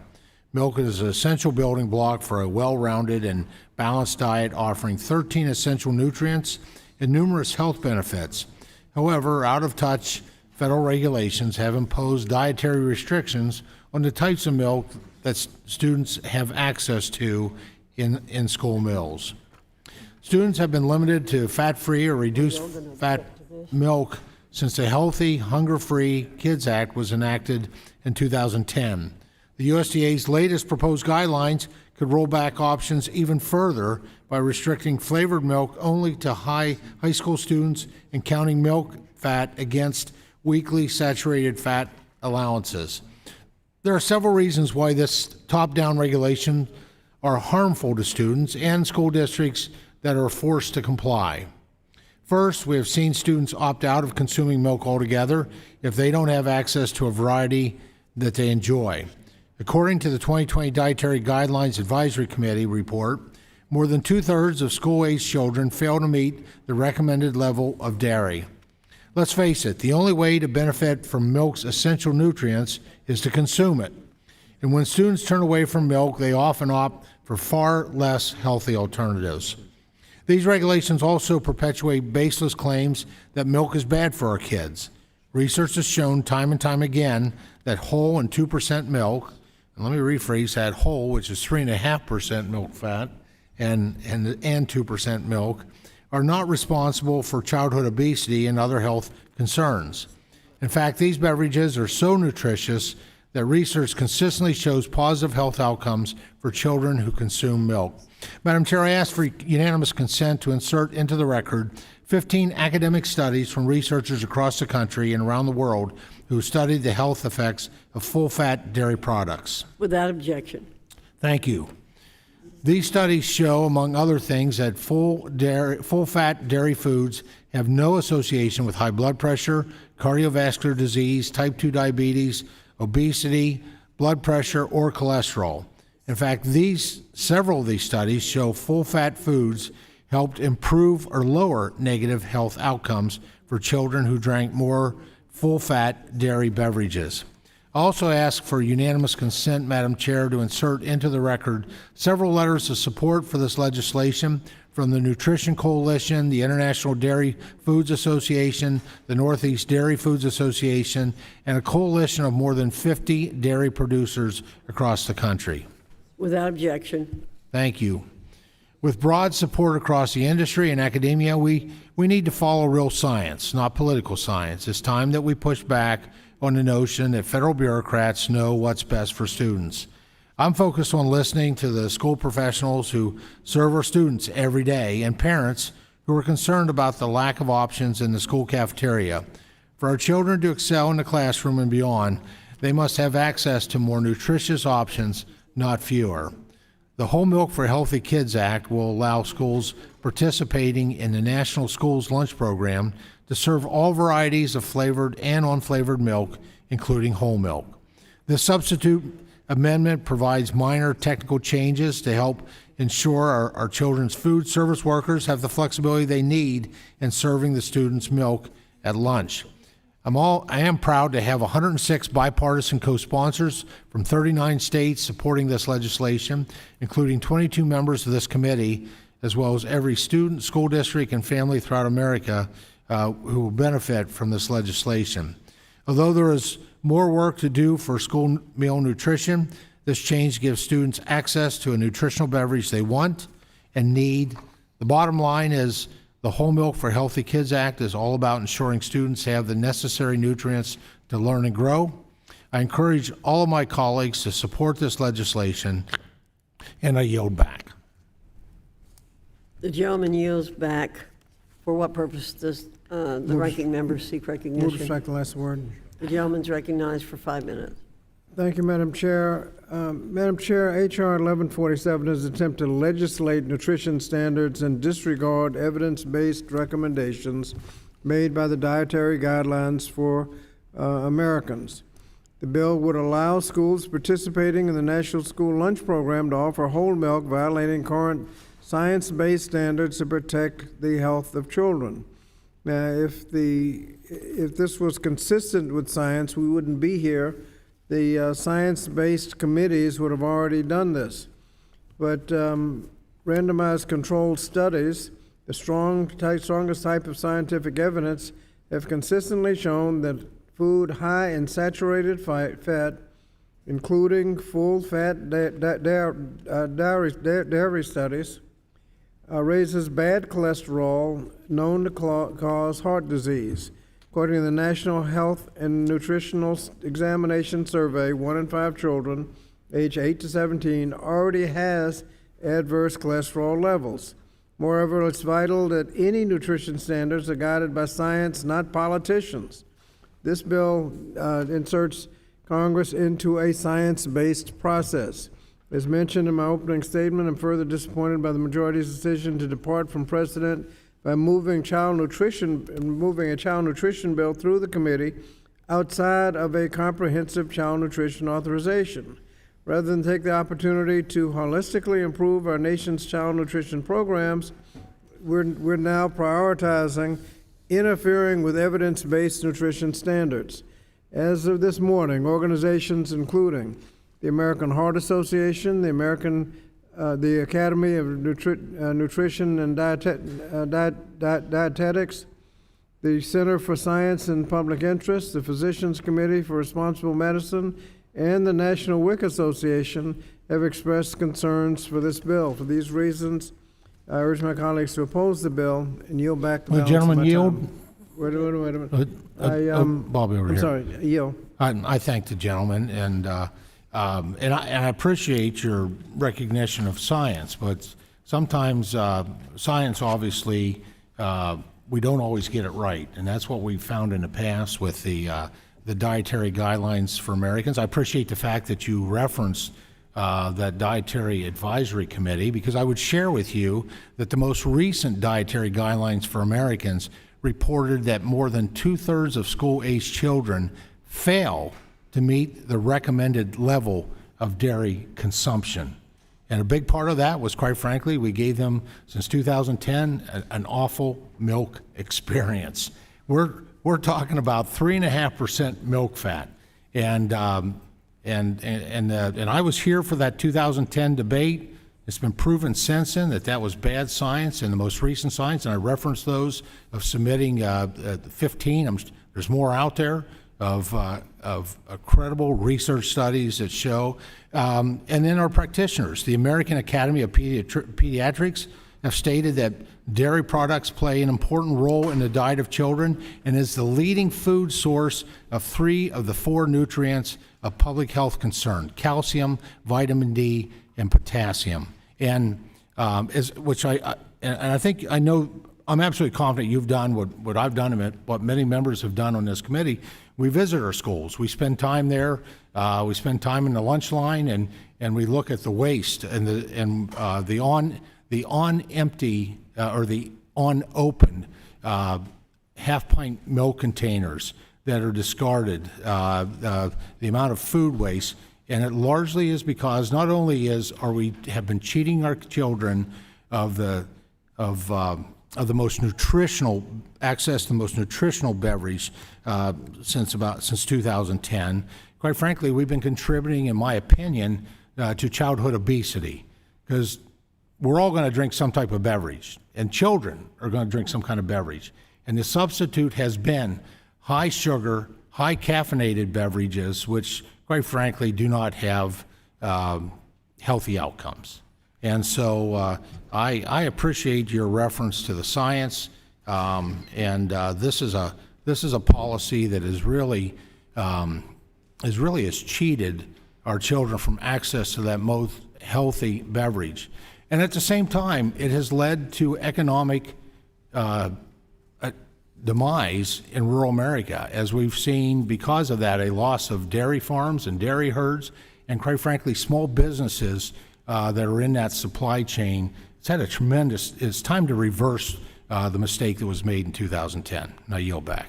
Thank you, and I thank the gentleman. And the discussion you're having is a discussion that ought to take place among scientists, not amongst politicians, and that's why I've insisted that the decision on this be made not by politicians in the legislative branch, but by experts who know what they're doing and can review the science back and forth and make the right decision based on the science. And like I said, if there was if what you said was a winning science argument, we wouldn't be here, because the scientific committees would have already ruled the right way. And so I would hope we would not adopt the bill, and I yield back. Gentleman yields back. For what purpose does Mr. Bowman seek recognition? Madam Chair, I move to strike the last word. You're recognized for 5 minutes.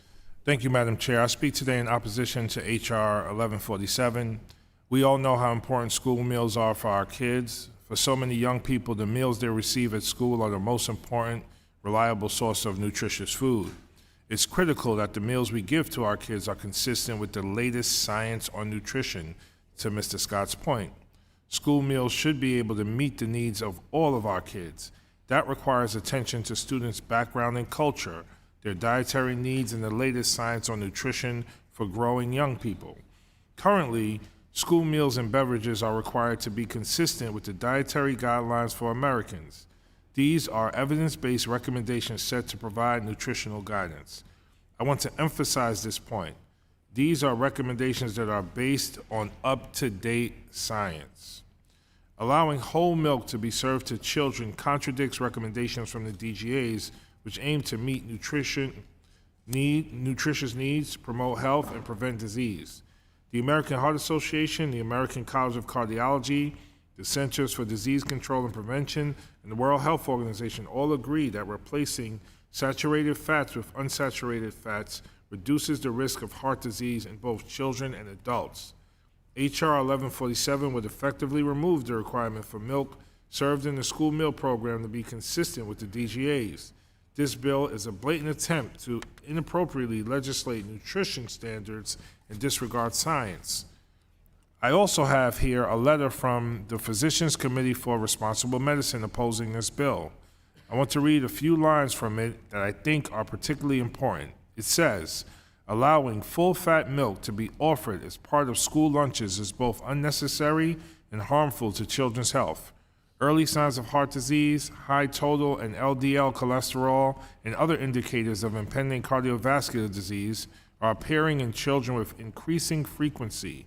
These public health concerns have been linked to high intake of saturated fat in the standard American diet, and dairy milk, especially whole milk, is a troubling common source. The letter also emphasizes a key point here. In addition to worsening the nutritional quality of school lunches and setting a dangerous legislative precedent, it also perpetuates barriers for children needing access to nutritious and appropriate beverages.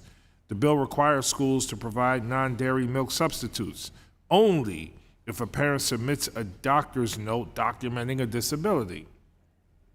Approximately 95% of Asians, 60 to 80% of African Americans, 80 to 100% of American Indians, and 50 to 80% of Hispanics are lactose intolerant. These are also the exact communities that, as a result of historic racism and health inequities, are less likely to be able to see a physician to get a doctor's note. Kids deserve access to nutritious beverages in schools that meet their dietary needs, are culturally responsive, and climate friendly. If we really want to address issues of milk nutrition equity, we should be discussing how to meaningfully reduce barriers to non-dairy milk substitutes, which is science-backed and recommended by organizations like the American Medical Association. Instead, this bill perpetuates those barriers while legislating unscientific nutrition standards that will only worsen our children's health and well-being. I urge my colleagues to vote no on this bill. Thank you, Madam Chair, and I yield back. For what purpose does Congresswoman Hayes seek recognition? I move to strike the last word. You're recognized for 5 minutes. Thank you. I actually rise in support of this amendment. The 2020 to 2025 Dietary Guidelines for America reports that nearly 90% of Americans do not meet their daily dairy intake recommendations, with kids aged 2 to 18 years old typically not meeting those DGA recommendations. I have belabored the point about how children receive a huge portion of their daily nutrition at schools. Also, school meal programs are a significant source of milk and dairy for kids. According to the USDA, foods provided at school or as part of school meals are the richest source of dairy for kids. School meals provide 77% of total daily dairy intake consumption and 70% of total dairy input consumption for low-income children ages 5 to 18. But the part that sticks for me is none of this matters if kids aren't drinking the milk. We can have as many statistics, as much data on what kids need as dietary dairy intake, but if they're not drinking it, then it's all for naught. I also think it's very important to note that this is just an additional option. It's not like every milk choice is going to be replaced with whole milk. So when we give kids more options and more choices, they benefit from that. We've seen that students take less milk and throw away more milk when they don't like the way it tastes. So I support this amendment. I drink whole milk. My kids drink whole milk. We like it. I yield back. Thank you, Ms. Hayes. Dr. Adams, for what purpose did you seek recognition? Move to strike the last word, Madam Chair. You're recognized for 5 minutes. Thank you, Madam Chair. I do want to voice opposition to this legislation. It will unnecessarily add whole and reduced fat milk at school through the National School Lunch Program. According to USDA data, 1 cup of whole milk already contains around 4.5 grams of saturated fat. It is so high in saturated fat that the government prohibits its labels from claiming that calcium can reduce the risk of osteoporosis. Additionally, populations of color disproportionately experience high levels of lactose intolerance, which includes 95% of Asians, 60 to 80% of African Americans, 80% to 100 of American Indians, and 50 to 80% of Hispanics, according to the National Institutes of Health. The dietary guidelines for Americans recommends only fat-free and low-fat milk because saturated fat could account for less than 10% of calories per day. Whole milk provides no nutrients that cannot be found in other sources. Low-fat milk and fat milk provides a lot of nutritional value of whole milk, including the required amounts of vitamin A and vitamin D, but without all the additional saturated fat that's in whole milk. Calcium can be found in kale and broccoli and tofu and nuts and beans and fortified orange juice. Potassium can be found in several different plants. You could also get your daily dose of vitamin D, which is also found in whole milk, by simply going outside in the sun. Kids across this country need to eat food that is scientifically proven to be good for them. My mother used to tell me, eat that spinach, eat those peas. It's not what's good to you, it's what's good for you. This bill goes against the science-based recommendations that have been set by the Dietary Guidelines of America and the broader nutrition community. Overriding the evidence-based nutrition standards sets a dangerous precedent that could potentially reverse the years of building nutritional programs for our students and reducing the adverse health effects of diseases caused by certain eating habits. So I urge my colleagues to oppose the legislation. Thank you, Madam Chair. I yield back. The gentlewoman yields back. I yield myself 5 minutes. I resisted really talking about most of the issues this morning, but I have to say that this debate over whole milk takes the cake on our talking about what's good and bad for children. If for nothing else, the American Heart Association makes one set of guidelines, and 10 years later they say that no, those guidelines were wrong. Let's go to this. Let's go to that. I don't know of an association that's had more walking back. And I want to point out again what Mr. Thompson said earlier, because I was shocked last year when I learned that whole milk has only 3.5% fat content when we are saying to students, drink skim milk or 1% milk. Surely, to goodness, that kind of fat content is not doing the damage that some people are saying. And this Dietary Guideline Advisory Committee is just a small group of unelected, appointed people, and we want to turn children's lives over to groups like this. There's no checks and balances on this. We should be dealing with this. I yield such time as he may consume to the gentleman from Pennsylvania, Mr. Thompson, for any other comments he'd like to make. Well, I appreciate the chairwoman yielding. Obviously, clearly we allow 1% milk fat. With the support of the Secretary of Agriculture, we added 2% milk fat, and we're having this debate, and I wouldn't call it heated, but it's a little soured maybe, on 3.5% milk fat. And yeah, if you have Jersey cows, you may be lucky enough to get over 4% milk fat. Makes great milkshakes, right? But it's not the type that's usually used in preparing milk for those half pints for our students. And I appreciate Jill A. from Connecticut's support, and she made a great point. We're not force feeding anybody anything. We're providing children options. You know, they already today, by omission, have the option of, when they're not drinking milk, depending on the school, what beverages they may have available, either at the counter or quite frankly, in a vending machine or a snack bar of highly caffeinated, high sugar beverages. And so that's what we're turning our kids over to. We've given them, we've really ruined an entire generation of milk drinkers. And we've really cheated them out of access to the most nutritional beverage. And the gentlelady from Florida, I really appreciate her talking about, how there is value in the 1%, 2%, there's nutrition that they can get. Well, it's because of the milk fat. It's the milk fat, which is the vehicle that delivers the nutrition. I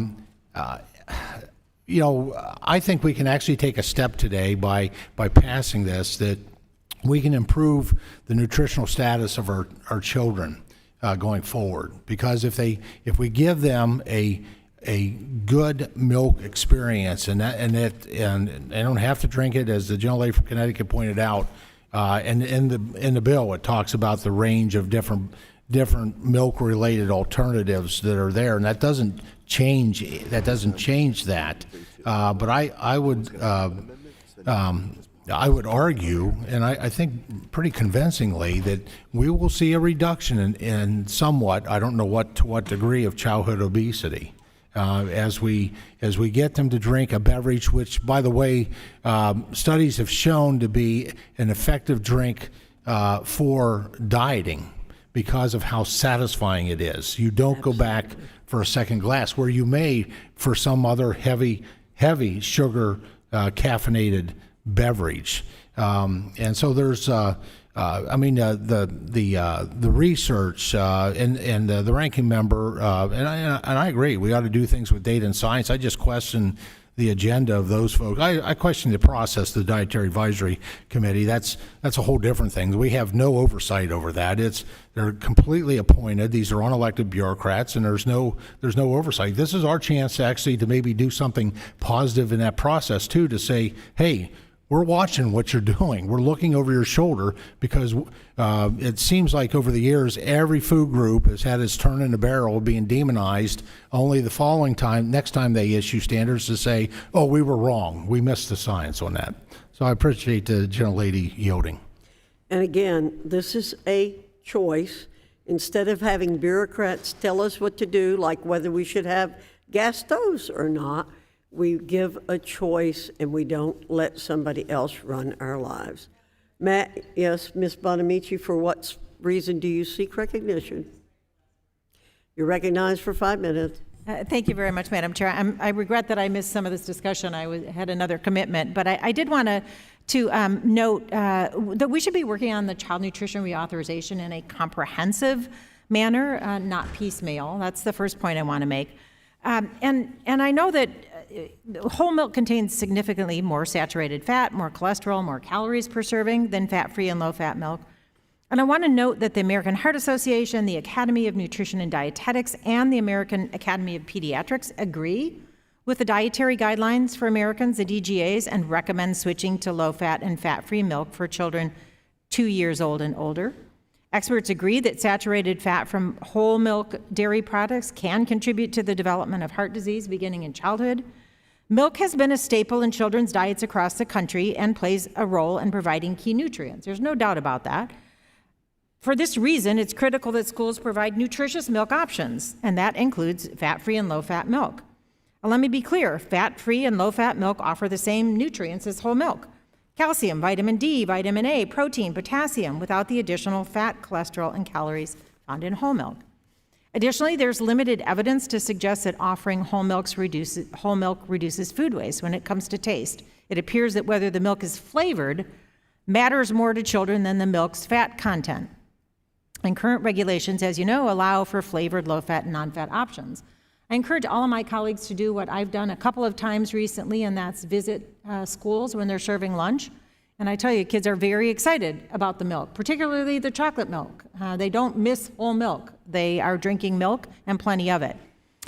HR 1147 simply fails to recognize the science and the evidence-based research that support a healthy diet for children. With diabetes continue to surge in young people, I do urge this committee to make our decisions based on science and vote no on this bill, and let's work together on a comprehensive child nutrition reauthorization. Thank you, Madam Chair, and I yield back. The gentlewoman yields back. There being no further discussion on the amendment in the nature of a substitute, committee will move to consideration of amendments. There being no further debate on the amendments in the nature of a substitute, the question is on the amendment in the nature of a substitute. All in favor say aye. Aye. All opposed, no. In the opinion of the chair, the ayes have it, and the amendment in the nature of a substitute is agreed to. The committee will now proceed. Madam Chair, I ask for a recorded vote. A recorded vote. Is this the motion to report? Madam Chair, I withdraw that request. What I thought. Okay.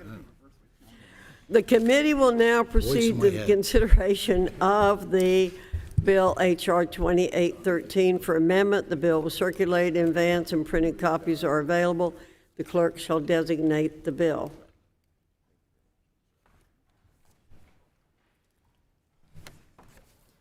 H.R. 2813 to amend the Employee Retirement Income Security Act of 1974, Public Health Service Act, and the Internal Revenue Code of 1986 to exclude from the definition of health insurance coverage certain medical stop-loss insurance obtained by certain plan sponsors of group health plans and for other purposes. Without objection, the bill be considered as read and open for amendment at any point, and any amendment offered shall be considered as read. I now recognize Mr. Good to offer an amendment in the nature of a substitute. The clerk shall designate the amendment in the nature of a substitute. Amendment in the nature of a substitute to H.R. 2813 offered by Mr. Good of Virginia, identifier SIPA_ANS. Without objection, the amendment shall be considered original text for purposes of further amendment. The amendment in the nature of a substitute has already been distributed. I now recognize Mr. Good for 5 minutes to explain the amendment in the nature of a substitute. Thank you, Madam Chairwoman. This amendment in the nature of a substitute makes technical corrections to the bill and ensures that small businesses can maintain access to a critical tool that allows for self-insurance. Self-insured health care plans give employers more choices to create and tailor health plans that best meet the needs of their employees. Self-insured plans are widely popular, as demonstrated by the fact that 65% of workers in 2022 were enrolled in self-insured plans. Small and mid-sized businesses are turning to self-insured plans because of the flexibilities they provide in offering high-quality health care coverage at an affordable cost to employees. Stop-loss insurance is a critical component of an employer's ability to successfully self-insure. Most employers choose to purchase stop-loss insurance to manage financial risk, shielding them from potentially catastrophic medical claims that could sink their businesses. Unfortunately, though, liberal bureaucrats have threatened to regulate stop-loss insurance into non-existence. The Obama administration threatened to regulate stop-loss as traditional health insurance, a move that would make self-insurance unviable for small businesses and force individuals onto the Obamacare exchange, which of course is the ultimate dream of the left. Self-insurance is a threat to the Obamacare exchange because it offers choice to employers and employees. Additionally, some state laws unfairly limit small businesses from accessing the self-insured market based solely on the size of their operations. But small employers should have the right to access self-insured plans in the same way that large employers do. And my bill protects stop-loss insurance from overregulation at the federal and the state level. My bill fights back against the Medicare for All mentality that thinks that business owners are too dumb or too inconsiderate to provide quality health care coverage for their employees. Small businesses and their workers need the Self-Insurance Protection Act to protect their ability to self-insure and to access stop-loss insurance. This bill helps give small businesses the ability to try to continue offering affordable coverage to their employees. So I hope that all of my colleagues will support this effort to give employers the tools they need to provide quality benefits to their employees, and I yield back. The gentleman yields back. Are there any members who wish to be recognized for further discussion on the amendment in the nature of a substitute? Mr. Scott, Madam for what purpose do you seek recognition? Madam Chair, I move to strike the last word. You're recognized for 5 minutes. Madam Chair, the Self-Insurance Protection Act would undermine the historic progress we've made under the Affordable Care Act. Like proposals to expand associated health plans, it would create loopholes that would leave most consumers worse off while raising costs throughout the broader insurance market. Stop loss is a form of insurance that sponsors of self-help group health plans may wish to purchase in order to mitigate the financial risk of expensive health claims. It is not inherently problematic when used for this limited purpose, but so long as it is subject to robust oversight by state insurance officials and strong consumer protection laws.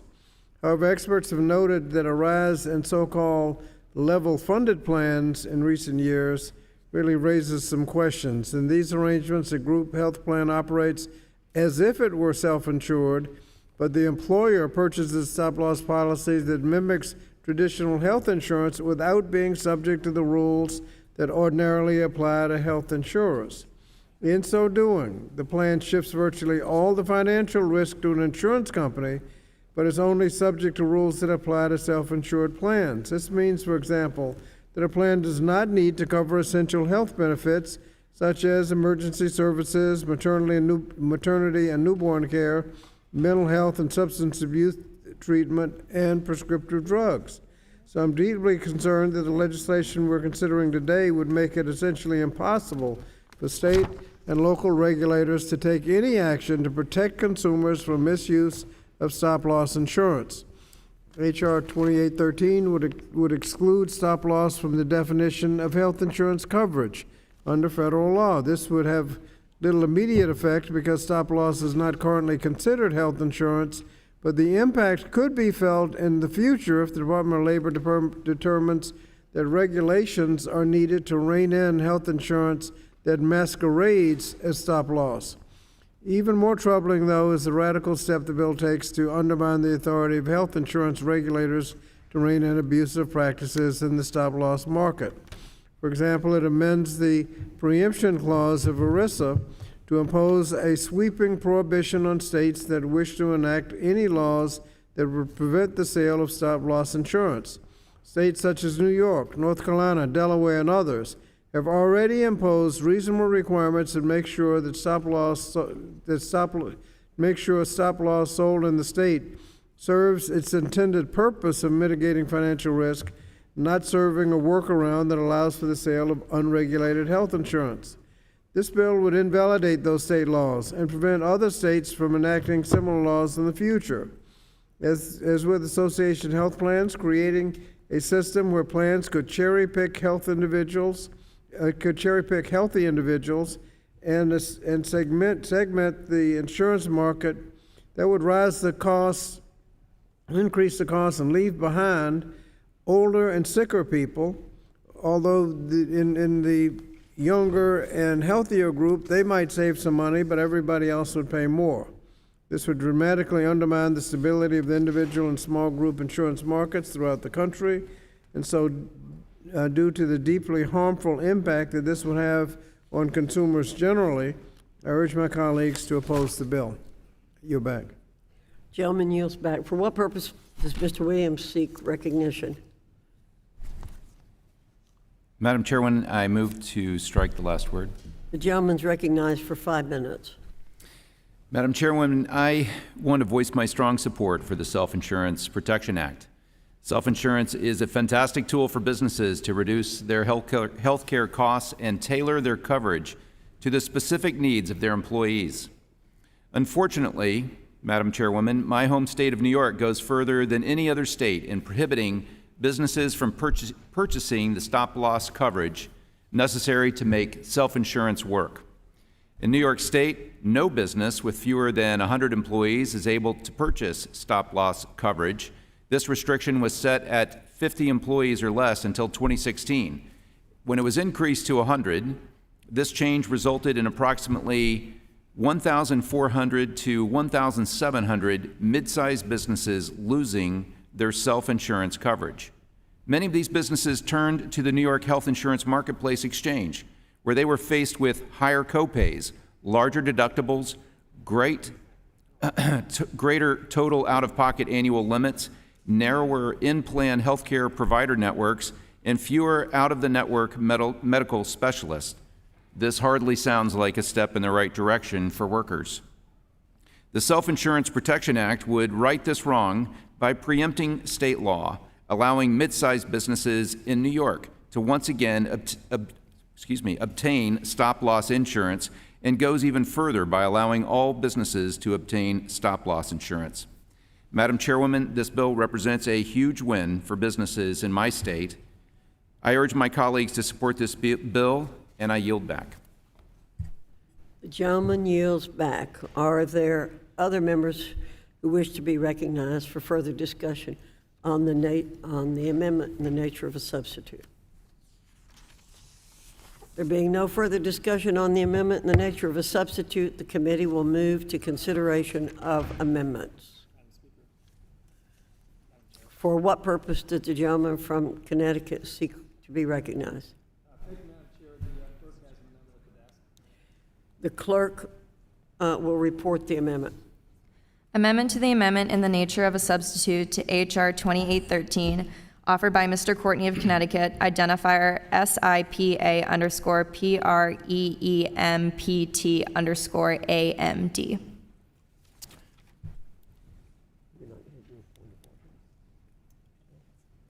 The gentleman from Connecticut is recognized for 5 minutes in support of the amendment. Thank you, Madam Chair. And this is a very simple amendment. It strikes Section 4.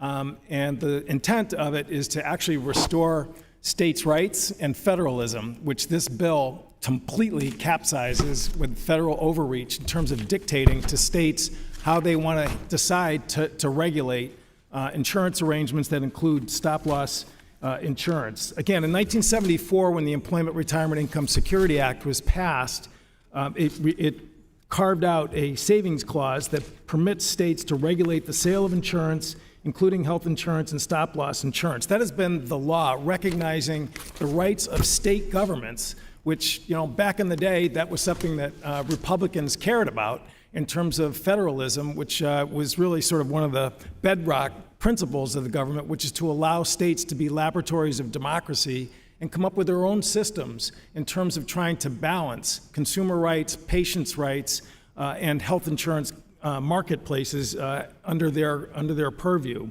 Again, what this bill does, and again, I at least congratulate the proponent and some of the supporters, is they just, again, brazenly state that it's going to take away from states the ability to make their own decisions in terms of how they regulate state health places, state health insurance marketplaces. So again, what I would just note is that in the state of Connecticut, I had a case a number of years ago where a stop-loss plan was not renewed by the employer in a timely fashion, and patients who were covered by it, teachers, in that case it was a municipality, basically saw their premiums go through the roof. And it was a very difficult situation, and certainly reminded me of the fact that we cannot have the Wild West out there in terms of this whole portion of the marketplace. There needs to be, again, smart policies that protect patients and consumers, as well as making sure that we have a healthy system of health insurance, which, again, stop-loss insurance is a very valuable tool. No one, I think, questions that. But again, the National Association of Insurance Commissioners, which is a group of individuals made up of Republican insurance commissioners as well as Democratic insurance commissioners, have their own model legislation for states in terms of trying to get that balance right.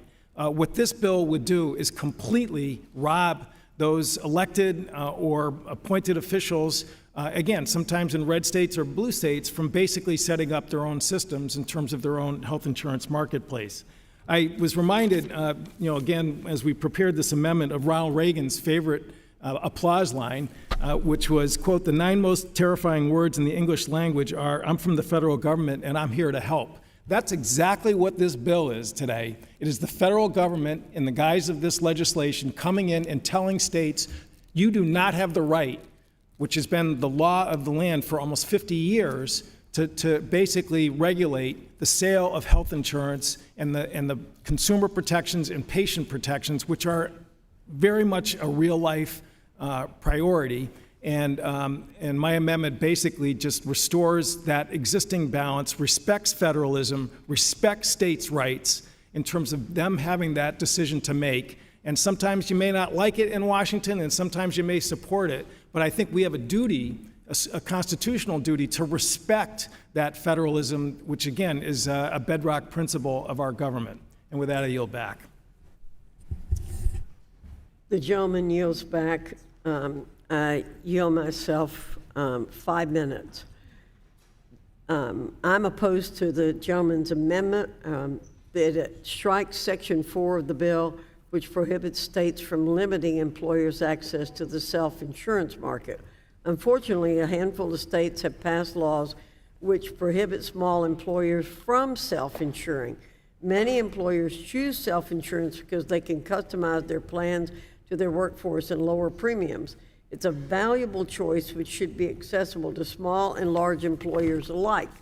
As healthcare costs increase and more expensive prescription drugs come to market, stop-loss insurance is needed now more than ever. One catastrophic claim could bankrupt a small business. Without access to this tool, small businesses cannot take on the financial risk of today's healthcare market. The New York State Association of Health Underwriters said in a letter regarding New York's prohibition on stop-loss sales to businesses with under 100 employees, quote, some groups have already lost their employer-provided health care coverage altogether and have had to go into the New York Health Insurance Marketplace Exchange to obtain coverage, only to find that their new coverage has higher copays, larger deductibles, greater total out-of-pocket annual limits, narrower in-plan health care provider networks, and fewer out-of-network medical specialists.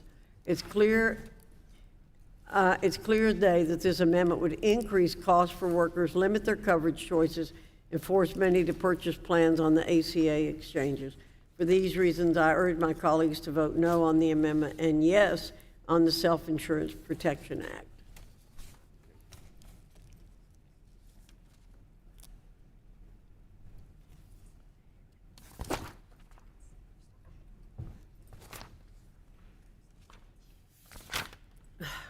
Is there further debate on the amendment? Madam Chairman, I would.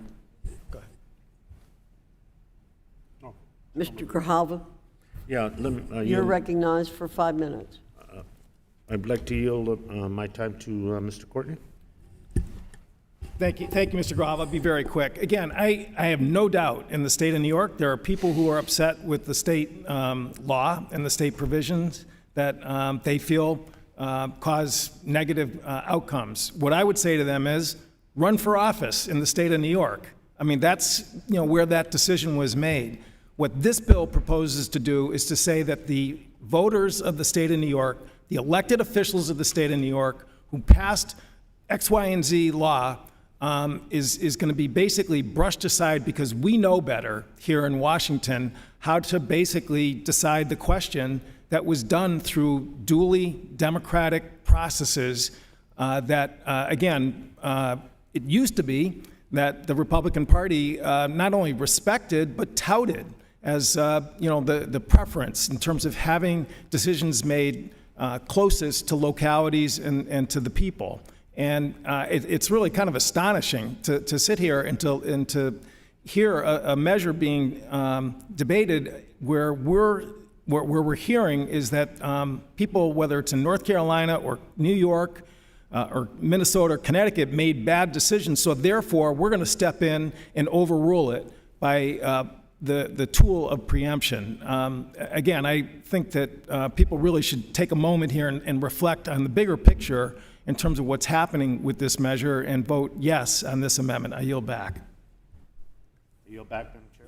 Thank you, Mr. Grijalva. Any further debate on the amendment? Madam Chairman, yes, I would like to. Mr. Good, you're recognized for 5 minutes. Thank you. I move to strike the last word. You're recognized for 5 minutes. I oppose this amendment, which would significantly diminish the power of my bill to protect access to stop-loss insurance. The language in my bill is a measured check on states' regulatory power that is consistent with ERISA standards. My bill simply means that a state can't prevent access to stop-loss insurance. Sadly, there are examples of states that are trying to prohibit small businesses from having access to this key element of successful self-insurance. For example, New York has a flat-out prohibition on the sale of stop-loss policies to groups under 100 people. Small businesses, however, are precisely the group that needs stop-loss policies because they are most at risk from a catastrophic medical claim that would break their budget. If this language is removed, it will allow states to follow in the vein of the Obama administration and try to regulate stop-loss insurance into oblivion. So I urge my colleagues to oppose this amendment, and I yield back. Gentleman yields back. The question is on the amendment by the gentleman from Connecticut. All in favor say aye. Aye. All opposed say no. No. In the opinion of the chair, the noes have it, and the amendment is not agreed to. Mr. Courtney? Request to record a vote. Roll call vote is requested. Pursuant to the chair's previous announcement, this vote will be postponed. There being no further debate on the amendment, the nature of a substitute, the question is on the amendment in the nature of a substitute. All in favor? Wait a minute. Point of order. We have to take the substitute before you do the amendment. We just did that. He just asked for a roll call vote on the amendment. We still ask on it. We still ask, but we'll do a roll call vote on it later. You can't take up the amendment until you know what you did with the, you can't take up the substitute until you know what you did on the amendment.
The committee will now proceed to the consideration of the bill H.R. 2868 for amendment. The bill was circulated in advance and printed copies are available. The clerk shall designate the bill. H.R. 2868 to amend the Employee Retirement Income Security Act of 1974 to clarify the treatment of certain association health plans as employers and for other purposes. Without objection, the first reading of the bill is dispensed with. Without objection, the bill will be considered as read and open for amendment at any point, and any amendment offered shall be considered as read. I now recognize Mr. Wahlberg to offer an amendment in the nature of a substitute. The clerk shall designate the amendment in the nature of a substitute. Amendment in the nature of a substitute to H.R. 2868 offered by Mr. Wahlberg of Michigan, identifier AHP_ANS. Without objection, the amendment shall be considered original text for purposes of further amendment. The amendment in the nature of a substitute has already been distributed.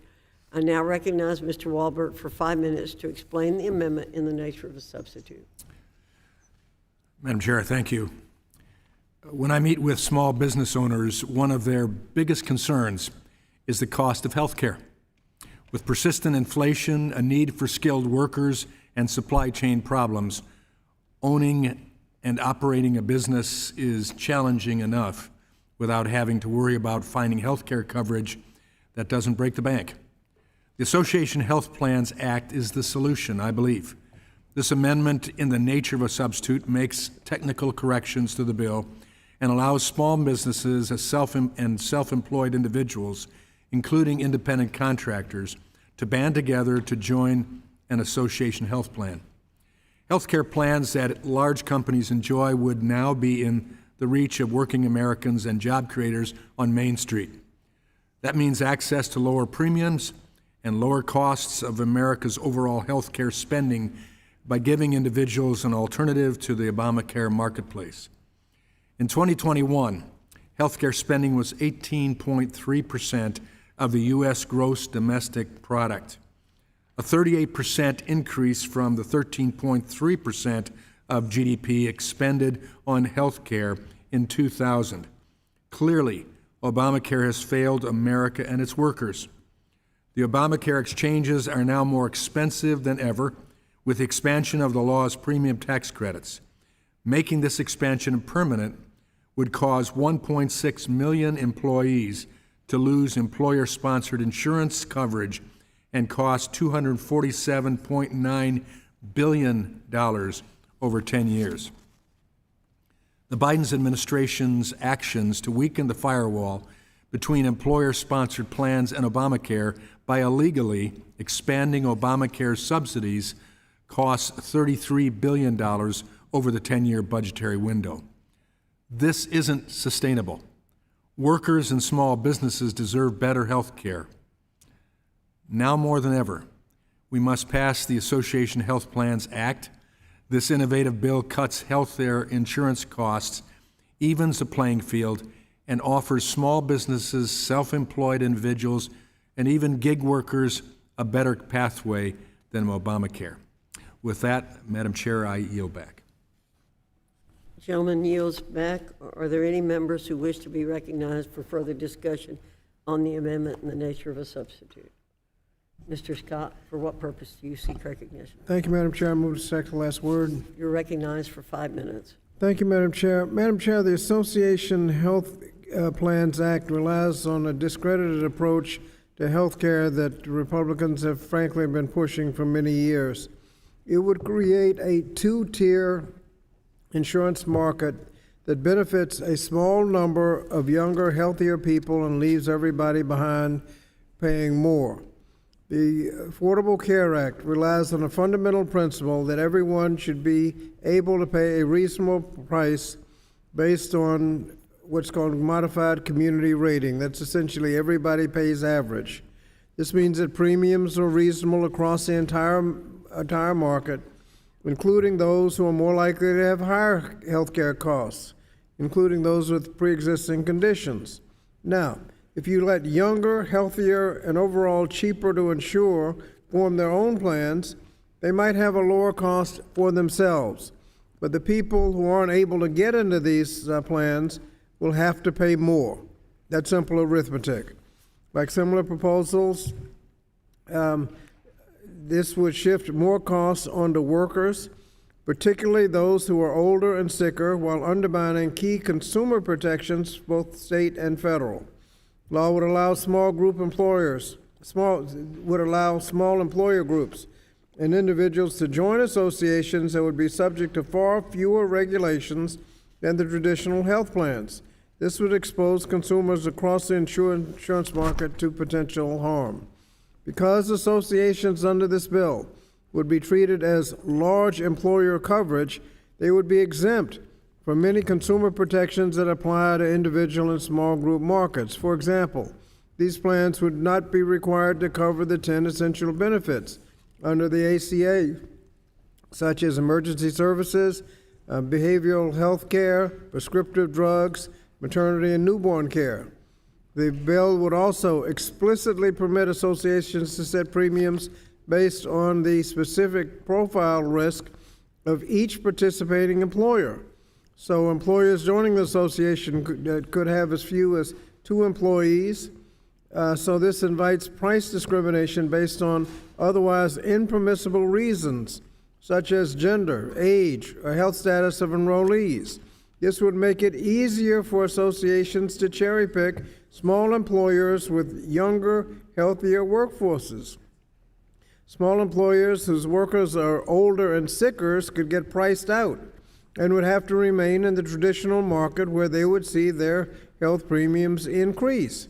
Even the Trump administration acknowledged as much in its 2018 rule to expand association health plans by saying that it will necessarily lead to some favorable risk selection towards association health plans and adverse selection against individual and small group markets. In addition, under this legislation, associations would be able to self-insure and be treated as a single employer plan under ERISA. This would allow them to completely circumvent oversight by state insurance regulators, including rules that ensure that these plans are not subject to abusive practices that lead to fraud and insolvencies. The risks are real. Similar arrangements, known as multi-employer welfare arrangements or MIWAs, are frequently underfunded and far more likely to become insolvent than traditional plans. Just last month, a federal court in Illinois approved a plan to distribute assets to people harmed by a MIWA that failed to pay $54 million in promised health care claims. Association plans under this bill would be even more at risk of fraud and insolvencies that would leave consumers, doctors, hospitals, and health clinics holding the bag. In short, this bill is a misguided legislation that would raise costs for those left behind, pose grave risks for the broader healthcare system, and remove consumer protection for those in the program. So I urge my colleagues to oppose the legislation and yield back the balance of my time. Gentleman yields back. For what purpose does the gentleman from Georgia seek recognition? Madam Chair, I move to strike the last word. Gentleman's recognized for 5 minutes. Thank you, Madam Chair. Right now, private health insurance in this country is virtually non-existent, as the government is currently driving all health care decisions. This is why it is so critical to build out our private health insurance system and lower costs for Americans by giving employers the tools they need to provide quality health coverage for their employees. We do this with general liability insurance in our own business. We have co-ops to reduce costs. It's made us a much safer company. And when we reduce costs, we are able to pass those savings on to the consumer. As a small business owner, I was fortunate to be able to offer my employees private health insurance without having to send them to the ACA exchange, and I understand how much employers want to be able to offer their employees quality health coverage at a low cost. Unfortunately, many small businesses lack the economies of scale needed to negotiate lower prices with insurance companies.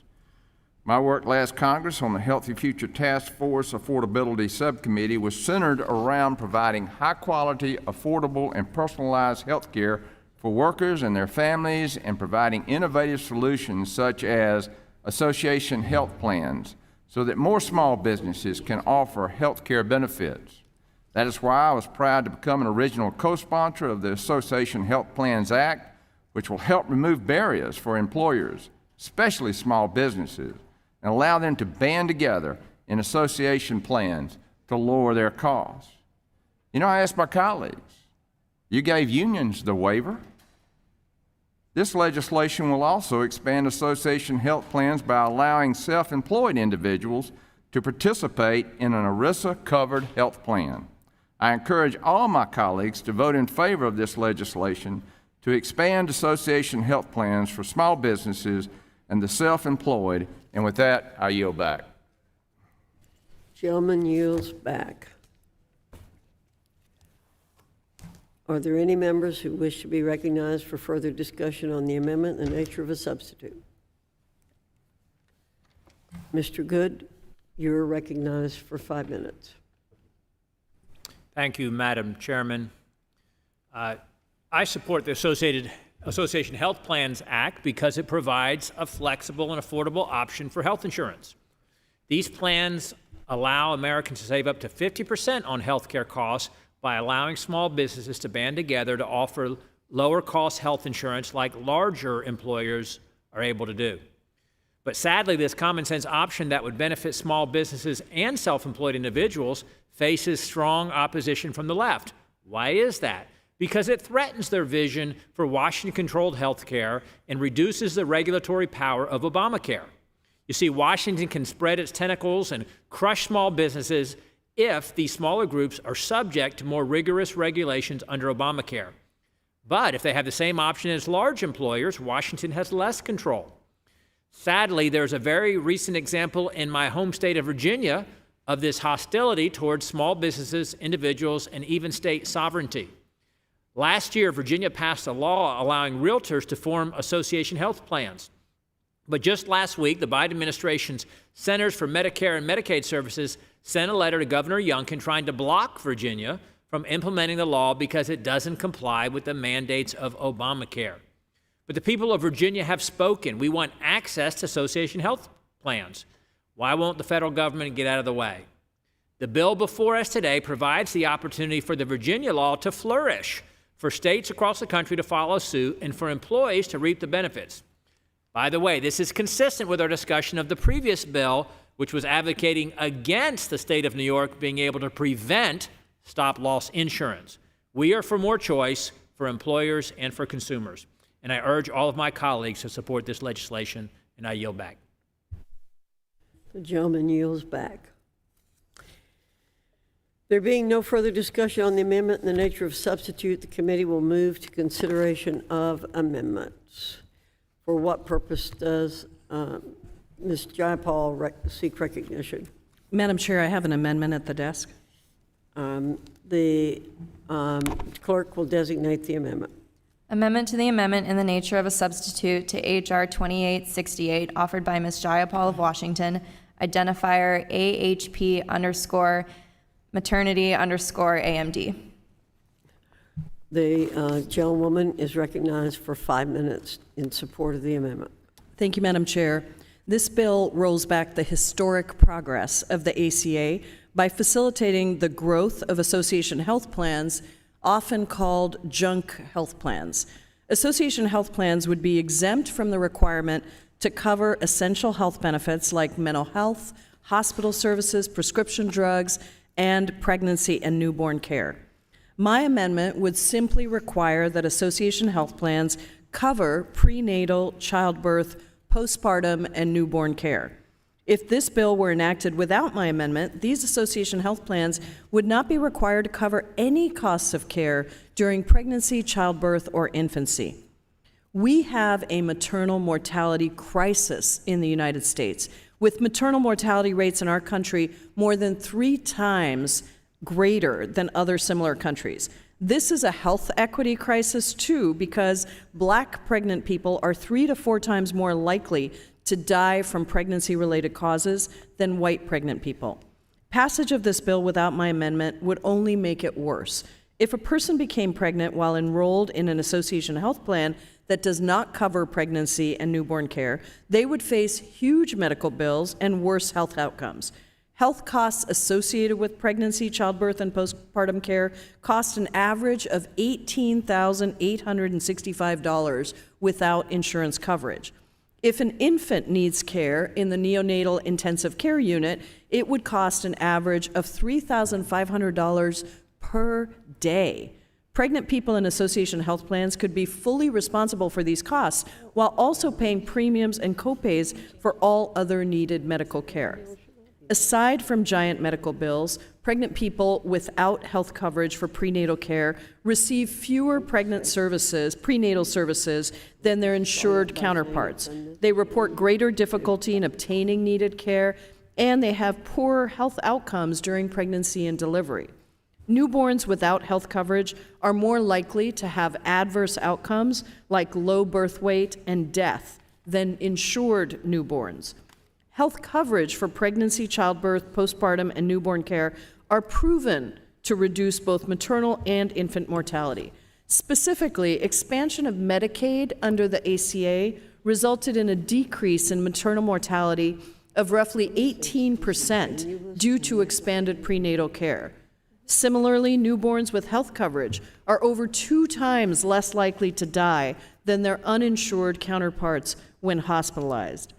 Supporters of association health plans may claim that the free market will lead most plans to cover pregnancy and newborn services without a statutory requirement.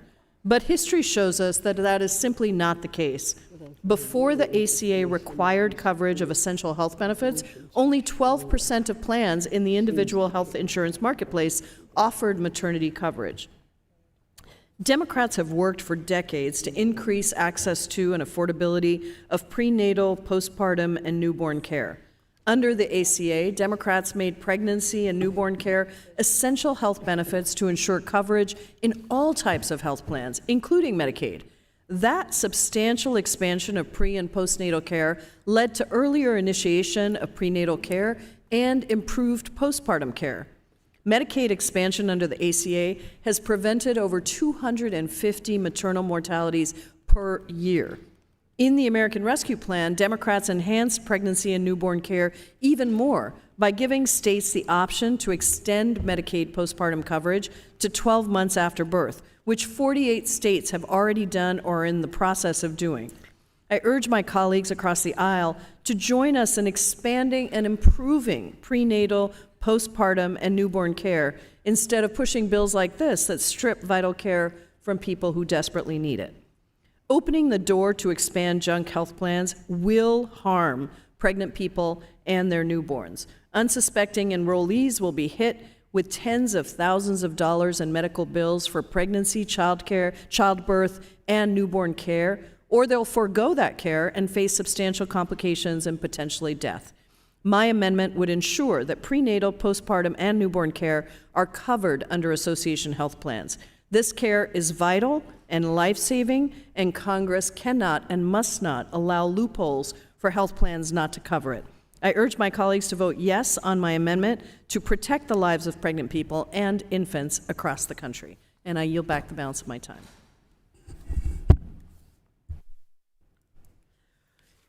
I yield myself 5 minutes. This amendment is disingenuous, unnecessary, duplicative, and I urge my colleagues to vote no on the amendment and yes on H.R. 2868. Association health plans, like all large employer plans, are required to cover preventive health services without cost sharing as mandated by the Affordable Care Act. This requirement includes covering women's preventive health services without cost sharing. In addition, all AHPs are required to cover pregnancy-related conditions and coverage of a minimum hospital stay after childbirth as mandated by the ACA.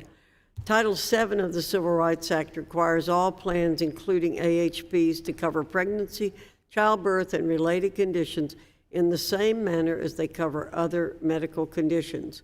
The Newborns and Mothers Health Protection Act of 1996 requires plans covering more than 50 employees, including AHPs, to cover a hospital stay of at least 48 hours for childbirth and at least 96 hours for a birth by cesarean delivery. These are all requirements placed on employer-sponsored health plans, including AHPs. Expanding AHPs does not change these requirements.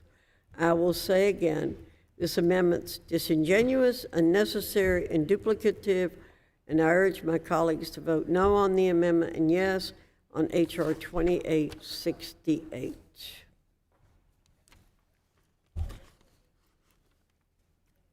Do other persons wish to speak on the amendment? There being no one wishing to speak on the amendment, I now call for a vote on the amendment in the nature of a substitute. All those in favor say aye. I'm sorry, on your amendment, I apologize. On the Jayapal amendment, all those in favor say aye. Those opposed say no. No. So the amendment is not agreed to. Ms. Jayapal requests a recorded vote. Recorded vote will be delayed. Are there other members who have amendments?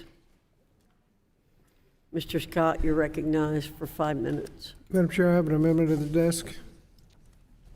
The clerk will designate the amendment. The amendment is designated, last part of it is HP_PEC_AMD.XML.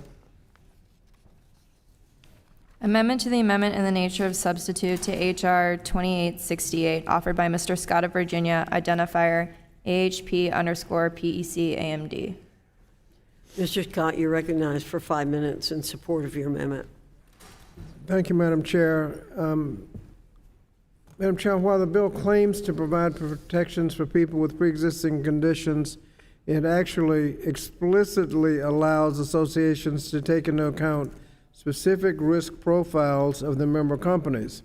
The so-called risk profile of member companies is another way of saying that associations can charge employers with workers who cost more to cover, such as women, older people, people with chronic illnesses and pre-existing conditions, and people with disabilities, can charge them more.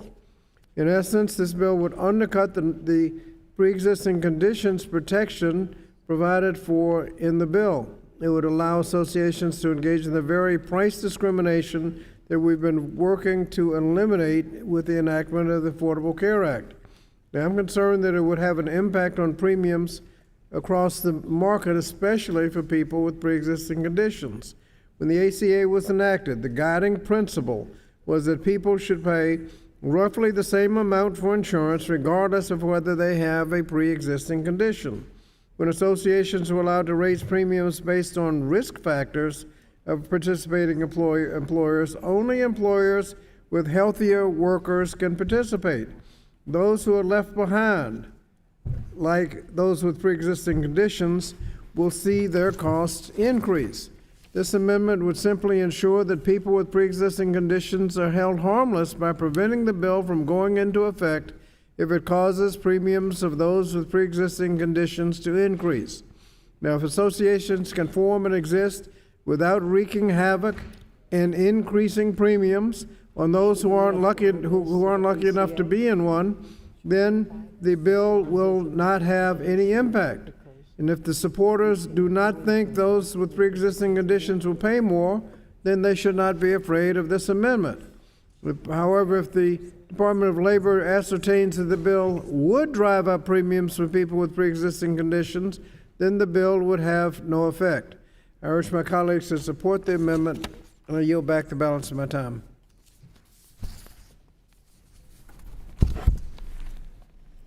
I yield myself 5 minutes. Mr. Scott, your amendment might have some credibility if you wanted to apply the same conditions to the ACA. It strikes me that if you want to do that. But I'm pleased that our Democrat colleagues are finally expressing concern for rising health care costs. We all want to protect patients with pre-existing conditions from rising health care costs, and that's why many of us have strongly supported expanding association health plans for so long, instead of throwing good money after bad to subsidize plans on the Obamacare exchanges. Under Obamacare, health care costs have been skyrocketing, whether through higher premiums or higher deductibles or both. In fact, the average policy on the Obamacare exchange has increased by 25% this year alone. Unfortunately for individuals with pre-existing conditions, premiums have drastically increased thanks to Obamacare. In fact, health plans in New York just requested rate hikes of up to 40%. Highmark Blue Cross Blue Shield in Western New York and Highmark Blue Shield Northeastern New York are requesting an average rate increase of 22.6%. Independent Health is requesting an average rate increase of 39.2%, and Excellus Health Plan is requesting an average rate increase of 15.2%. That Americans prefer government-run or government-controlled health care is a false narrative driven by the left. Americans are happy with their employer-sponsored plans because employers offer high-quality health benefits to attract and retain staff. The percentage of health care costs paid by health insurance plan is known as the actuarial value, AV. On average, the AV of an individual employer-sponsored plan is 83%, when compared to the 70% AV of a silver plan and even the 80% AV of a gold plan on the Affordable Care Act exchanges. Employer-sponsored plans provide richer and more comprehensive coverage than ACA plans. Employer-sponsored plans also have lower annual average deductibles, $1,763 for an individual employer-sponsored insurance plan compared with $5,155 for an individual ACA exchange silver plan. And individual employer-sponsored plans have lower average out-of-pocket costs than exchange plans. $4,355 is the average maximum for an individual employer-sponsored insurance plan, compared with an average maximum of $8,519 for an individual marketplace silver plan. H.R. 2868 will increase access to affordable employer-sponsored coverage by expanding access to AHPs for all Americans and their families. It will keep them from having to pay the high costs that the Affordable Care Plan pretends to charge. For these reasons, I urge my colleagues to vote no on the amendment and yes on the Association Health Plans Act, and I yield back the balance of my time.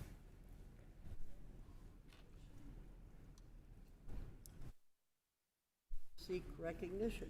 Don, can you get time?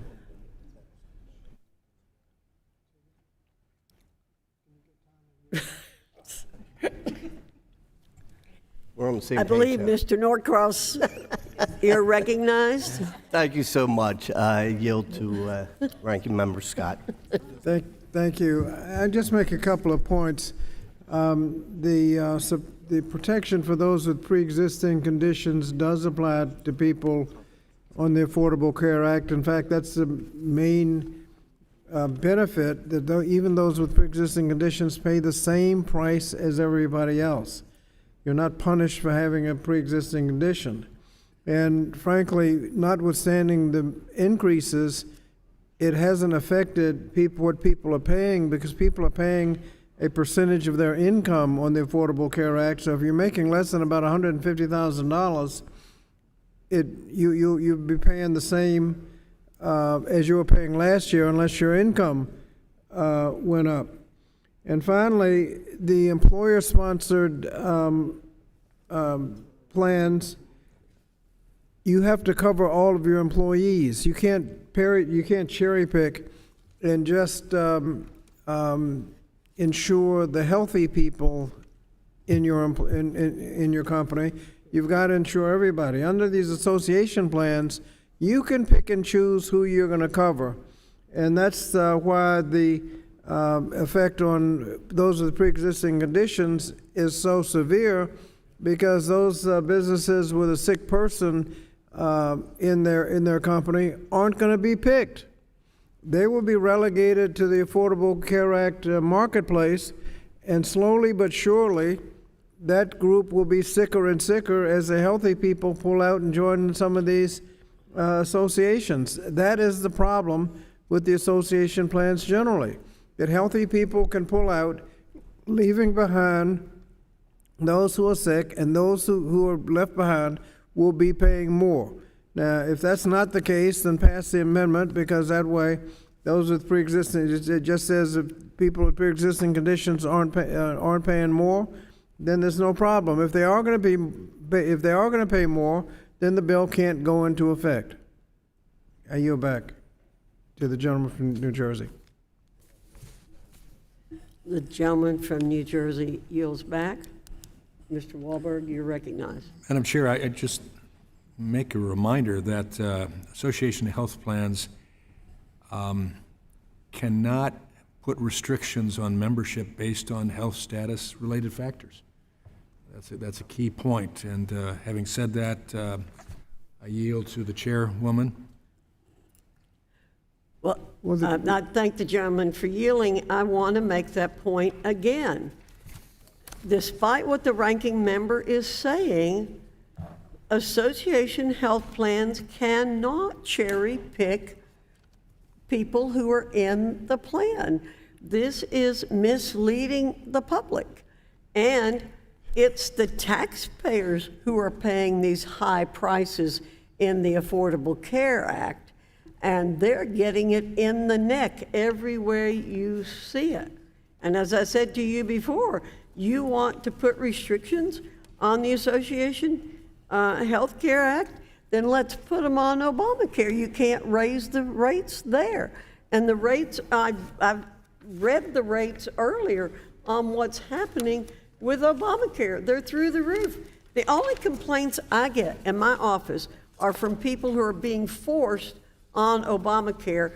They were sold a bill of good that this was, quote, an Affordable Care Act. It is not affordable when you compare it to employer-sponsored care. I will say it again. Employer-sponsored plans have lower average deductible, $1,763 compared to $5,155 for an individual ACA silver plan. Employer-sponsored plans have lower average out-of-pocket costs than exchange plans, $4,355 compared to $8,519 for an individual marketplace silver plan. Again, that's the only thing I ever get complaints about, is those forced on the exchange. I yield back my time to Mr. Wahlberg for any further comments he wishes to make. Will the gentleman yield? Sure, then I'll make my final comments. Thank you. Thank you. First of all, I think we have to acknowledge that healthcare costs have been going up for decades. Obamacare hasn't dealt with that, but for Obamacare, people would actually be paying all of those increased payments, but under Obamacare, they pay a percentage of their income, and that has actually been going down as a result of the American Rescue Plan Act. But in terms of cherry picking, okay, everybody gets a right to join, but under the bill, the association can, on page 7, line 20, utilize the specific risk profile of each employer member of such group or association to determine the contribution rates. In other words, you can charge each different employer in the association different rates based on its profile. If you got older workers, you can charge them more. If they got people who are sick, you can charge them more. If you have people with pre-existing conditions, you can charge them more. Maybe you can't deny them entry, but you can charge them enough so that they effectively can't join. If I could, I yield back. Thank you. I think that's a misunderstanding what that section says. It does allow for rate setting for the association, for the particular association, and it's based upon its membership. That's would be normal in any business situation. Again, Section 2 amends to make clear that the association has been formed with good faith for a purpose other than purchasing insurance, the purpose of the association. It has no membership restrictions based on health status-related factors, makes coverage available to all employees regardless of health status. I think that's clear, and I think it makes a good plan that can give people the option that don't have the benefit of being in large corporations. I yield back. Would the gentleman yield me this 30 seconds? I would yield to my chair. I think, again, what association health plans point out, the friends on the other side of the aisle do not want people in control of their own insurance. They want a single payer plan, the government in control, and not allowing people to control their own health insurance or any parts of their lives. I yield back to the gentleman from Michigan, and he yields back his time.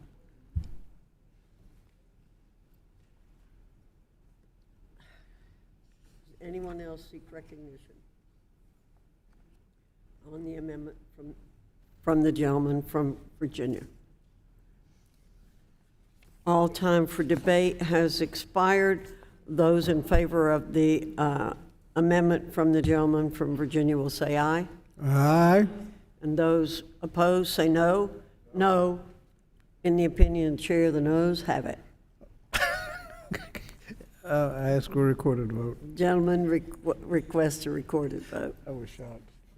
The vote will be handled after the votes that I believe have been called for. Does any other member have an amendment? Mr. Norcross, you're recognized. I have an amendment at the desk. The clerk will designate the amendment. Amendment to the amendment in the nature of a substitute to H.R. 2868 offered by Mr. Norcross of New Jersey, identifier AHP_M Health _AMD. The gentleman from New Jersey is recognized for 5 minutes to explain this amendment. Thank you, Chairwoman. Appreciate it. We have an unprecedented mental health crisis in this country. There's no debate on that. 2 out of 5 American adults report symptoms of anxiety or depression. Moreover, millions of Americans have been consumed by the opioid epidemic, suffering this opioid use disorder.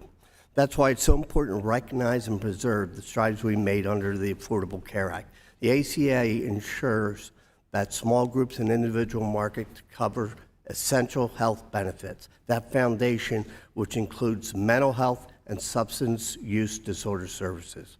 Requiring insurance company to include all essential health benefits in their policy ensures people have access to comprehensive health care, including behavioral health.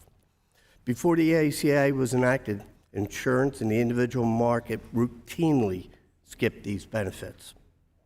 H.R. 2868 would roll back this progress of the ACA by facilitating the growth of association health plans with more than 50 participants, consisting of small employers and individuals who otherwise would be covered in the individual small group market. Because of their total size, these health plans would be treated as large group coverage and therefore would be exempt from this requirement for the essential health benefits.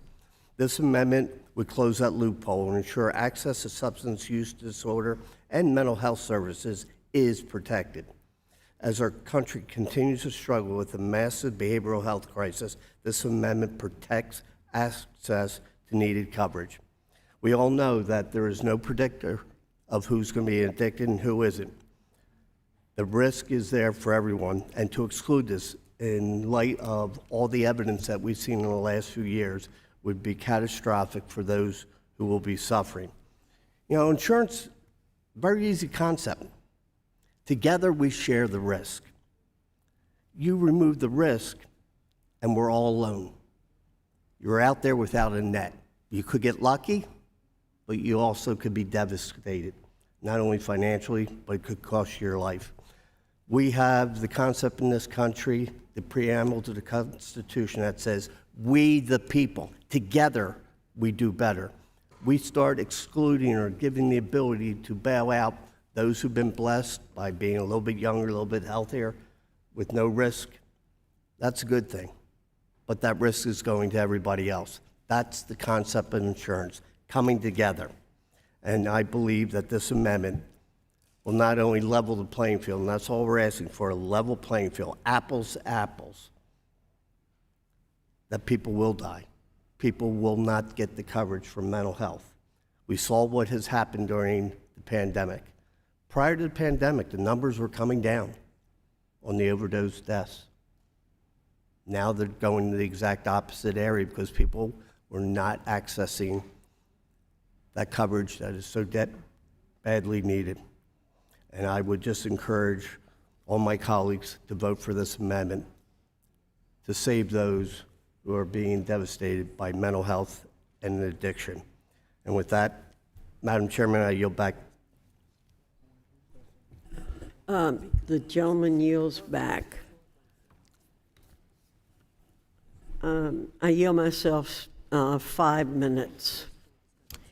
The overwhelming majority of small businesses want to do what's right and provide for all their employees. That's why so many small businesses have expressed interest in association health plans.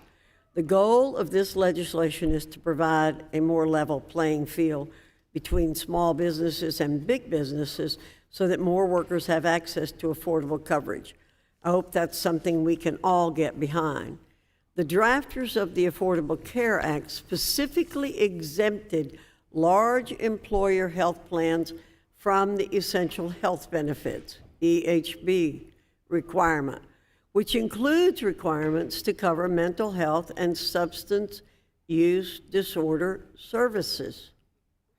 This amendment reflects the same failed one-size-fits-all approach of Obamacare that forced individuals to pay higher health care costs to cover certain benefits that they may not want or need. The result?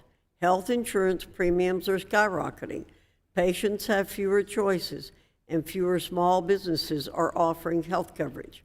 Most large employers voluntarily cover EHBs, and existing association health plans are no different. Virtually all of them cover EHBs.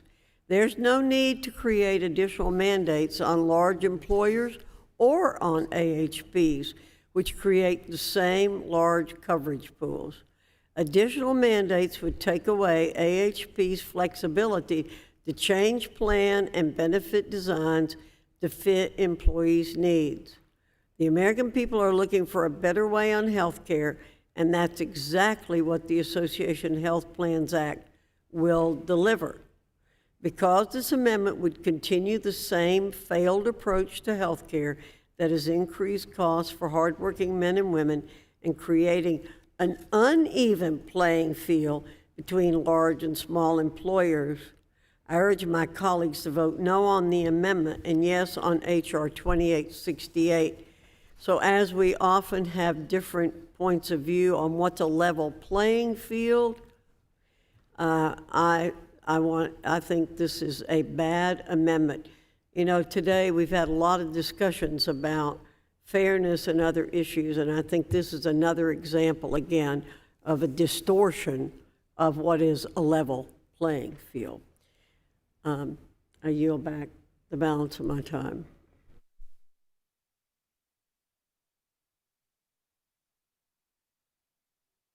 Speak on the amendment by Congressman Norcross.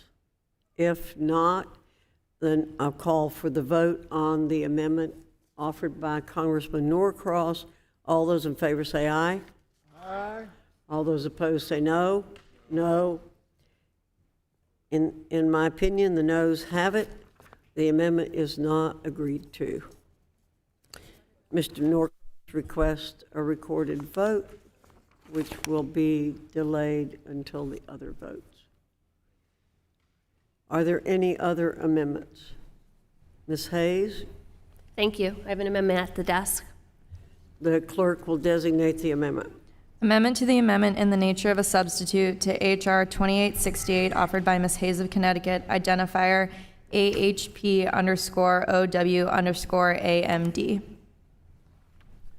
Ms. Hayes, you're recognized for 5 minutes to explain your amendment. Thank you.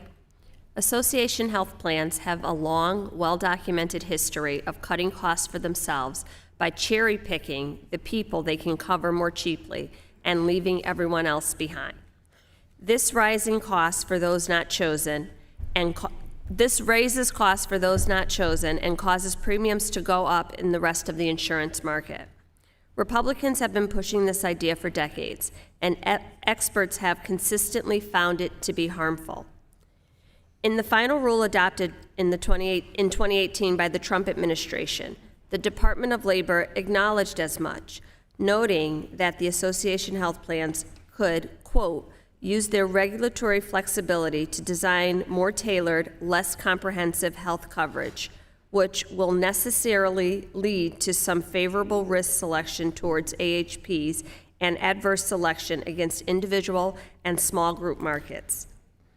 They predicted this would raise premiums for consumers who were left behind in the small group and individual market plans. For decades, independent experts at the American Academy of Actuaries and the Congressional Budget Office have reportedly found that premiums for older workers would be higher as a result of association health plan legislation. The Association Health Plans Act is no different and would be a dangerous step in the wrong direction that would raise costs for older workers. The bill has only superficial protections from discrimination based on health status and is entirely silent on discrimination in pricing against older individuals. In fact, by explicitly allowing associations to base premiums on the risk factors of each employer within the group, it invites them to discriminate against individuals. My amendment would protect older workers by ensuring that this bill would only take effect if the Department of Labor certifies that it would not have the impact of raising premiums for older workers. I implore my colleagues to support my amendment so that we can work together towards a more equitable healthcare system for older workers. I'll also add that I think we can all agree that the Affordable Care Act was not perfect, but it is our job to continue to improve the areas where it failed. But ultimately, it provided more health care coverage to more people who had been uninsured or underinsured. I encourage my colleagues to support this amendment so that we can continue to work to make sure that more people, not less, are covered by comprehensive health insurance, not just health insurance. And with that, I yield back. The gentlewoman yields back. I yield myself 5 minutes. I am pleased our Democrat colleagues are finally expressing some concern for rising health care costs, particularly the burden those costs can impose on our nation's seniors. I'm also pleased to hear that they are finally admitting that Obamacare is flawed. I'd like to remind my Democrat colleagues that Medicare is expected to become insolvent in 8 years. Increasing access to association health plans may be a life-saving option for these seniors if Congress does not address Medicare's insolvency issues. Unfortunately for seniors, premiums of older Americans have drastically increased thanks to Obamacare. In fact, health plans in New York just requested rate hikes of up to 40%. Highmark Blue Cross Blue Shield of Western New York and Highmark Blue Shield Northeastern New York are requesting an average rate increase of 22.6%. Independent Health is requesting an average rate increase of 39.2%, and Excellus Health Plan is requesting an average rate increase of 15.2%. Clearly, our government-run and government-subsidized health care programs are facing enormous fiscal challenges. I urge my colleagues to be more concerned with the older adults enrolled in these markets rather than large group employer plans, including AHPs. For these reasons, I urge my colleagues to vote no on the amendment and yes on the Association Health Plans Act. Does anyone else wish to speak on the amendment from the gentlewoman from Connecticut? If not, those in favor of the amendment by the gentlewoman from Connecticut will say aye. Aye. Those opposed will say no. No. In the opinion of the chair, the noes have it. The amendment is not agreed to. Madam Chair, I request a recorded vote. The gentlewoman from Connecticut requests a recorded vote, which will be rolled to the time we vote on the other amendments.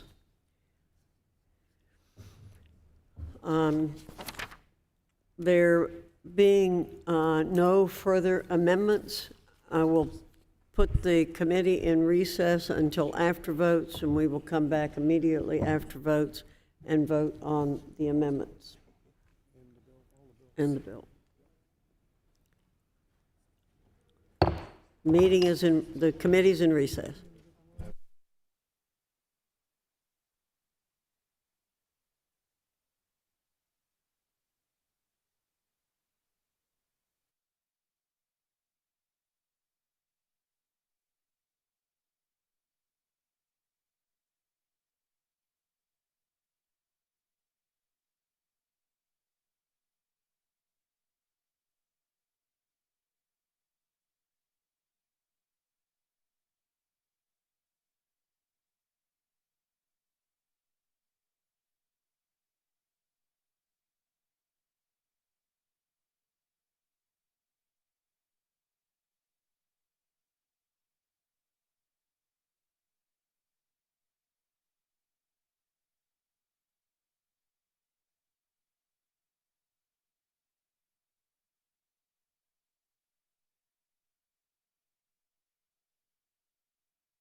The committee will come to order to consider unfinished business. We'll now be voting on one amendment to the preamble of HRes 461 to Mr. Williams' amendment in the nature of a substitute ANS_004. The amendment offered by Mr. Good 040.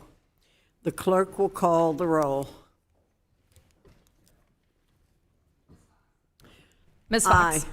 Ms. Fox votes aye. Mr. Wilson? Mr. Thompson? Mr. Thompson votes aye. Mr. Wahlberg? Mr. Grothman? Mr. Grothman votes aye. Ms. Stefanik? Mr. Allen?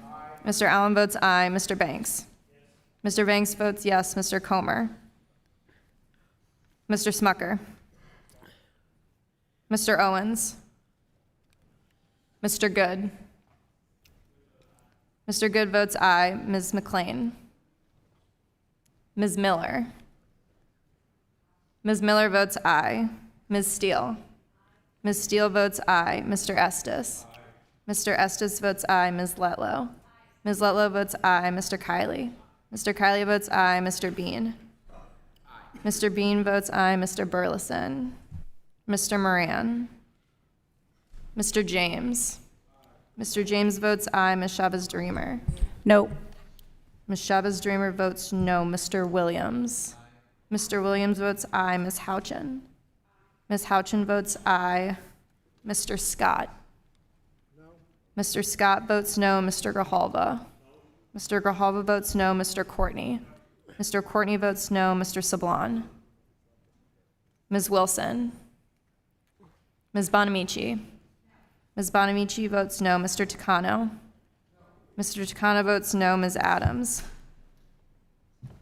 Mr. DeSaulnier? Mr. Norcross? Ms. Jayapal? Ms. Jayapal votes no. Ms. Wild? Ms. Wild votes no. Ms. McBath? Ms. McBath votes no. Ms. Hayes? Ms. Hayes votes no. Ms. Omar? Ms. Omar votes no. Ms. Stevens? Ms. Stevens votes no. Ms. Ledger-Fernandez? Ms. Ledger-Fernandez votes no. Ms. Manning? Mr. Mervan? Mr. Bowman? Mr. Bowman votes no. Mr. Wahlberg is not recorded. Mr. Wahlberg votes aye. How is Mr. Moran recorded? Mr. Moran is not recorded. Aye. Mr. Moran votes aye. How's Ms. Stefanik recorded? Ms. Stefanik is not recorded. Stefanik votes aye. Ms. Stefanik votes aye.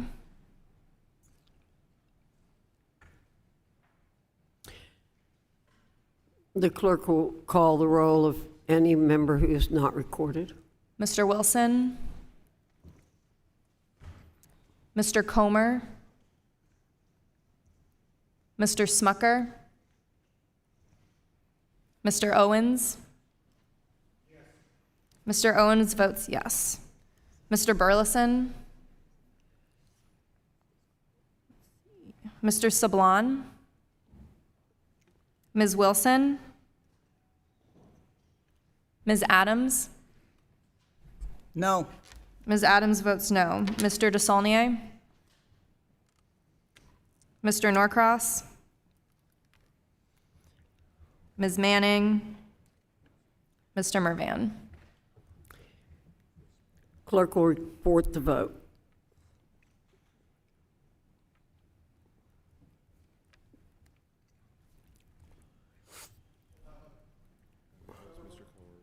I'm sorry, how's Mr. Comer recorded? Mr. Comer is not recorded. Mr. Comer votes yes. Mr. Mervan. Mr. Mervan is not recorded. Mr. Mervan votes no. Now the clerk will please report the vote.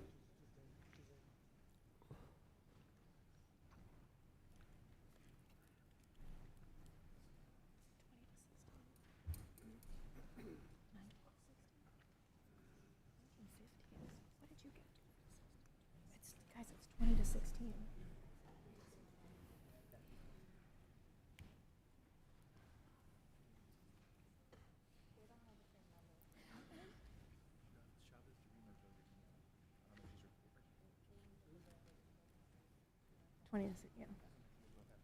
Madam Chair, on this vote, there are 20 ayes and 16 nays.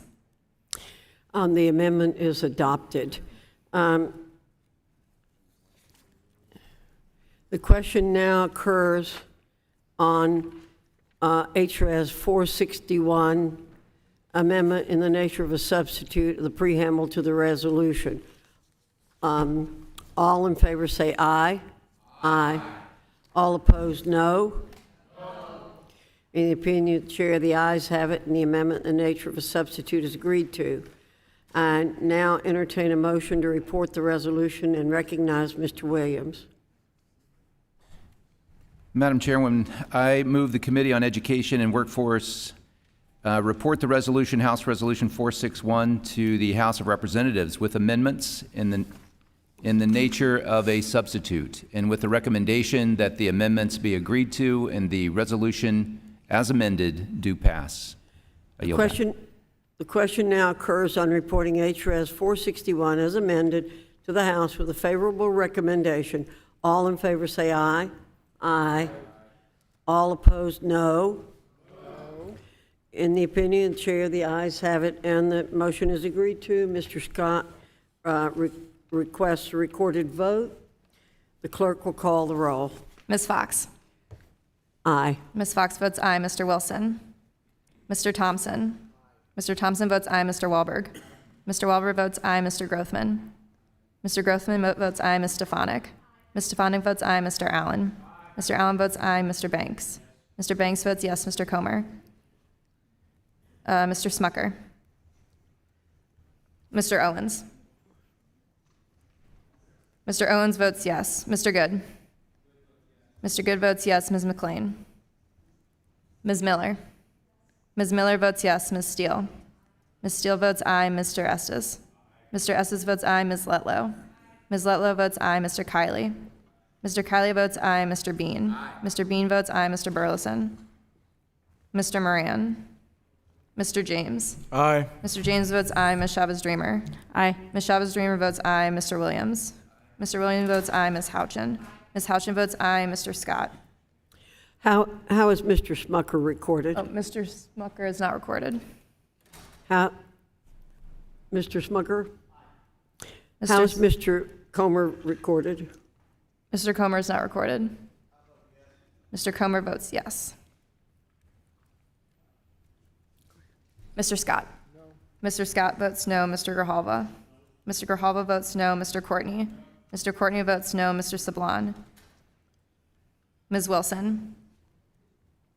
Ms. Bonamici? Ms. Bonamici votes no. Mr. Takano? No. Mr. Takano votes no. Ms. Adams? No. Ms. Adams votes no. Mr. DeSaulnier? Mr. Norcross? Ms. Jayapal? Ms. Jayapal votes no. Ms. Wild? Ms. Wild votes no. Ms. McBath? Ms. McBath votes no. Ms. Hayes? Ms. Hayes votes no. Ms. Omar? Ms. Omar votes no. Ms. Stevens? Ms. Stevens votes no. Ms. Ledger-Fernandez? Ms. Ledger-Fernandez votes no. Ms. Manning? Mr. Mervan? Mr. Mervan votes no. Mr. Bowman? Mr. Bowman votes no. Are there any members who haven't voted, haven't been recorded? The clerk will report the total. How's Mr. Burleson recorded? I'm sorry, how's Mr. Burleson recorded? Mr. Burleson is not recorded. Mr. Burleson votes aye.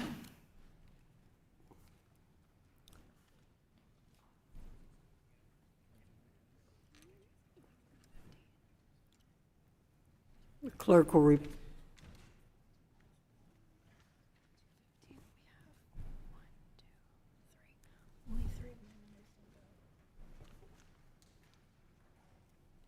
So, oh, you're right, 22.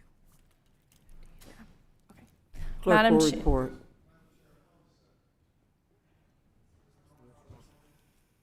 Mr. Norcross is not recorded. Mr. Norcross votes no. Madam Chair, on this vote, there are 22 yeas and 16 nays. The amendment is agreed to. The ayes have it, excuse me. And the motion is agreed to. H-Res 461 is ordered reported to the House of Representatives. The chair notes for the record the quorum is present. Ask unanimous consent that staff be authorized to make necessary technical and conforming changes to the bill as amended. Without objection, so ordered. Pursuant to House Rule 11, Clause 2L, I give notice that all members have the requisite number of days to file supplemental minority, additional, or dissenting views. Without objection, so ordered. I now entertain a motion to report the bill and recognize Mr. Thompson. Madam Chair, I move the Committee on Education and Workforce report the bill H.R. 1147 to the House of Representatives with amendment in the nature of a substitute, and with the recommendation that the amendment be agreed to and the bill as amended do pass. The question now occurs on reporting H.R. 1147 as amended to the House with a favorable recommendation. All in favor say aye. Aye. All opposed, no. In the opinion of the chair, the ayes have it and the motion is agreed to. Mr. Scott requests a recorded vote. The clerk will call the roll. Aye. Ms. Fox votes aye. Mr. Wilson. Mr. Thompson. Mr. Thompson votes aye. Mr. Wahlberg. Mr. Wahlberg votes aye. Mr. Grothman. Mr. Grothman votes aye. Ms. Stefanik. Ms. Stefanik votes aye. Mr. Allen. Mr. Allen votes aye. Mr. Banks. Mr. Banks votes yes. Mr. Comer. Mr. Comer votes yes. Mr. Smucker. Mr. Smucker. Mr. Smucker. Mr. Smucker votes aye. Mr. Owens. Mr. Owens votes yes. Mr. Good. Ms. McLean. Ms. Miller. Ms. Miller votes yes. Ms. Steele. Ms. Steele votes aye. Mr. Estes. Mr. Estes votes aye. Ms. Letlow. Ms. Letlow votes aye. Mr. Kiley. Mr. Kiley votes aye. Mr. Bean. Yes. Mr. Bean votes yes. Mr. Burleson. Yes. Mr. Burleson votes yes. Mr. Moran. Mr. James. Yes. Mr. James votes yes. Ms. Chavez-Dreamer. Aye. Ms. Chavez-Dreamer votes aye. Mr. Williams. Mr. Williams votes aye. Ms. Houchin. Ms. Houchin votes aye. Mr. Scott. No. Mr. Scott votes no. Mr. Grijalva. Mr. Grijalva votes no. Mr. Courtney. Mr. Courtney votes aye. Mr. Sablon. Ms. Wilson. Ms. Bonamici. Ms. Bonamici votes no. Mr. Takano. Mr. Takano votes no. Ms. Adams. No? Ms. Adams votes no. Mr. DeSaulnier. Mr. Norcross. Mr. Norcross votes no. Ms. Jayapal. Ms. Jayapal votes no. Ms. Wild. Ms. Wild.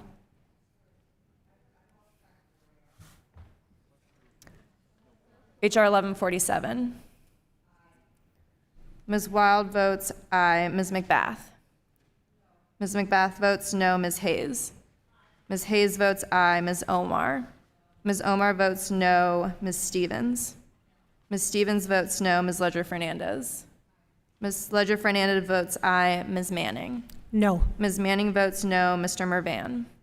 Mr. Mervan votes no. Mr. Bowman. Mr. Bowman votes no. The clerk will report the tally.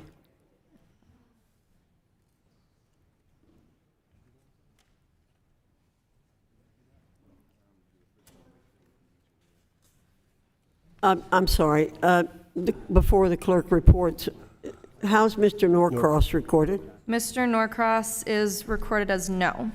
Yes. I'm a yes. Mr. Norcross votes yes. would like to be recorded as yes. Mr. Norcross votes yes.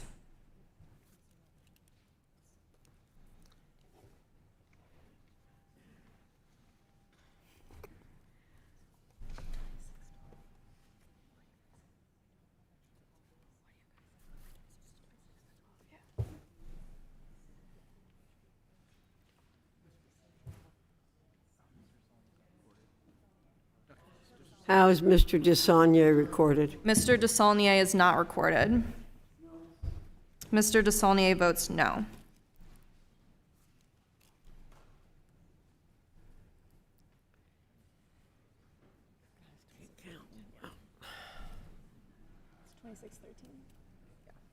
Madam Chair, on this vote, there are 26 ayes and 13 noes.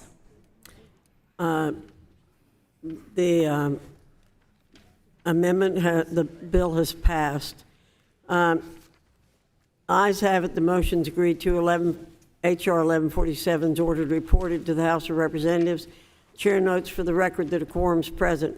I ask unanimous consent that staff be authorized to make necessary technical and conforming changes to the bill as amended. Without objection, so ordered. Pursuant to House Rule 11, Clause 2L, I give notice that all members have the requisite number of days pardon me, to file supplemental, minority, additional, or dissenting views. Without objection, so ordered. Now be voting on one amendment to the bill, H.R. 2813, the amendment offered by Mr. Courtney, SIPA _ PREEMPT _ AMD. The clerk will call the roll. Ms. Fox. Aye. Excuse me, no. Ms. Fox votes no. Mr. Wilson. Mr. Thompson. Mr. Thompson votes no. Mr. Wahlberg. Mr. Wahlberg votes no. Mr. Grothman. Mr. Grothman votes no. Ms. Stefanik. Ms. Stefanik votes no. Mr. Allen. Mr. Allen votes no. Mr. Banks. Mr. Banks votes no. Mr. Comer. Mr. Comer votes no. Mr. Smucker. Mr. Smucker votes no. Mr. Owens. Mr. Owens votes no. Mr. Good. Ms. McLean. Ms. Miller. Ms. Miller votes yes. Ms. Steele. Ms. Steele votes no. Mr. Estes. Mr. Estes votes no. Ms. Letlow. Ms. Letlow votes no. Mr. Kiley. Mr. Kiley votes no. Mr. Bean. No. Mr. Bean votes no. Mr. Burleson. Mr. Burleson votes no. Mr. Moran. Mr. James. Mr. James votes no. Ms. Chavez-Dreamer. No. Ms. Chavez-Dreamer votes no. Mr. Williams. Mr. Williams votes no. Ms. Houchin. Ms. Houchin votes no. Mr. Scott. Mr. Scott votes aye. Mr. Grijalva. Mr. Grijalva votes aye. Mr. Courtney. Mr. Courtney votes aye. Mr. Sablon. Ms. Wilson. Ms. Bonamici. Ms. Bonamici votes aye. Mr. Takano. Aye. Mr. Takano votes aye. Ms. Adams. Aye. Ms. Adams votes aye. Mr. DeSaulnier. Mr. DeSaulnier votes aye. Mr. Norcross. Mr. Norcross votes aye. Ms. Jayapal. Ms. Jayapal votes aye. Ms. Wild. Ms. Wild votes aye. Ms. McBath.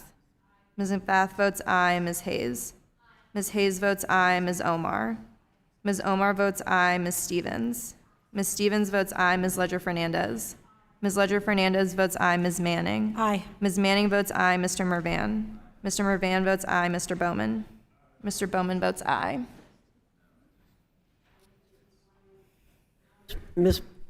Recorded. Ms. Ms. Miller was recorded aye. Ms. Miller votes no. Ms. McLean. Ms. McLean votes no.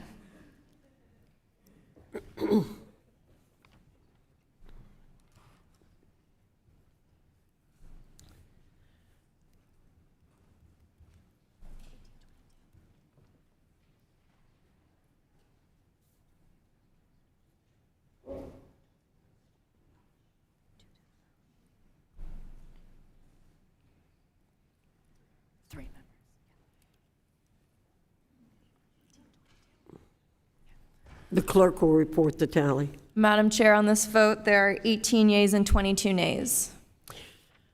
The amendment is not adopted. The question now occurs on the amendment in the nature of a substitute. All in favor say aye. Aye. All opposed, no. In the opinion of the chair, the ayes have it, and the amendment in the nature of a substitute is agreed to. I now entertain a motion to report the bill and recognize Mr. Good. I'm going to speak for Mr. Good. Oh, pardon me, recognize Mrs. Miller. I move the Committee on Education and the Workforce report the bill H.R. 2813 to the House of Representatives with an amendment in the nature of a substitute and with the recommendation that the amendment be agreed to and the bill as amended do pass. The question now occurs on reporting H.R. 2813 as amended to the House with a favorable recommendation. All in favor say aye. Aye. All opposed, no. No. In the opinion of the chair, the ayes have it and the motion is agreed to. Mr. Scott requests a recorded vote. The clerk will call the roll. Ms. Fox? Aye. Ms. Fox votes aye. Mr. Wilson? Mr. Thompson? Mr. Thompson votes aye. Mr. Wahlberg? Mr. Wahlberg votes aye. Mr. Grothman? Mr. Grothman votes aye. Ms. Stefanik? Ms. Stefanik votes aye. Mr. Allen? Mr. Allen votes aye. Mr. Banks? Mr. Banks votes yes. Mr. Comer? Mr. Comer votes yes. Mr. Smucker? Mr. Smucker votes aye. Mr. Owens? Mr. Owens votes aye. Mr. Good? Mr. Good votes aye. Ms. McLean? Ms. McLean votes aye. Ms. Miller? Ms. Miller votes aye. Ms. Steele? Ms. Steele votes aye. Mr. Estes? Mr. Estes votes aye. Ms. Letlow? Ms. Letlow votes aye. Mr. Kiley? Mr. Kiley votes aye. Mr. Bean? Mr. Bean votes aye. Mr. Burleson? Mr. Burleson votes aye. Mr. Moran? Mr. James? Mr. James votes aye. Ms. Chavez-Dreamer? Aye. Ms. Chavez-Dreamer votes aye. Mr. Williams? Mr. Williams votes aye. Ms. Houchin? Ms. Houchin votes aye. Mr. Scott? No. Mr. Scott votes no. Mr. Grijalva? No. Mr. Grijalva votes no. Mr. Courtney? Mr. Courtney votes no. Mr. Sablon? Ms. Wilson? Ms. Bonamici? Ms. Bonamici votes no. Mr. Takano? No. Mr. Takano votes no. Ms. Adams? No. Ms. Adams votes no. Mr. DeSaulnier? Mr. DeSaulnier votes no. Mr. Norcross? Mr. Norcross votes no. Ms. Jayapal? Ms. Jayapal votes no. Ms. Wild? Ms. Wild votes no. Ms. McBath? Ms. McBath votes no. Ms. Hayes? Ms. Hayes votes no. Ms. Omar? Ms. Omar votes no. Ms. Stevens? Ms. Stevens votes no. Ms. Ledger-Fernandez? Ms. Ledger-Fernandez votes no. Mr. Manning? No. Ms. Manning votes no. Mr. Mervan? Mr. Mervan votes no. Mr. Bowman? Mr. Bowman votes no. How is Mr. Wilson recorded? Mr. Wilson is not recorded. Aye. Mr. Wilson votes aye.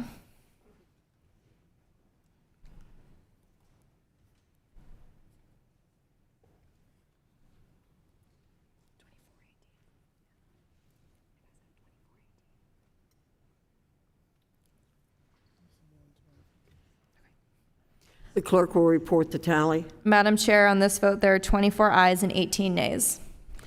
The ayes have it, and the motion is agreed to. H.R. 2813 is ordered reported to the House of Representatives. The chair notes for the record that a quorum is present. I ask unanimous consent that staff be authorized to make necessary technical and conforming changes to the bill as amended. Without objection, so ordered. Pursuant to House Rule 11, Clause 2L, I give notice that all members have the requisite number of days to file supplemental, minority, additional, or dissenting views. Without objection, so ordered. We'll now be voting on 4 amendments to the bill H.R. 2868.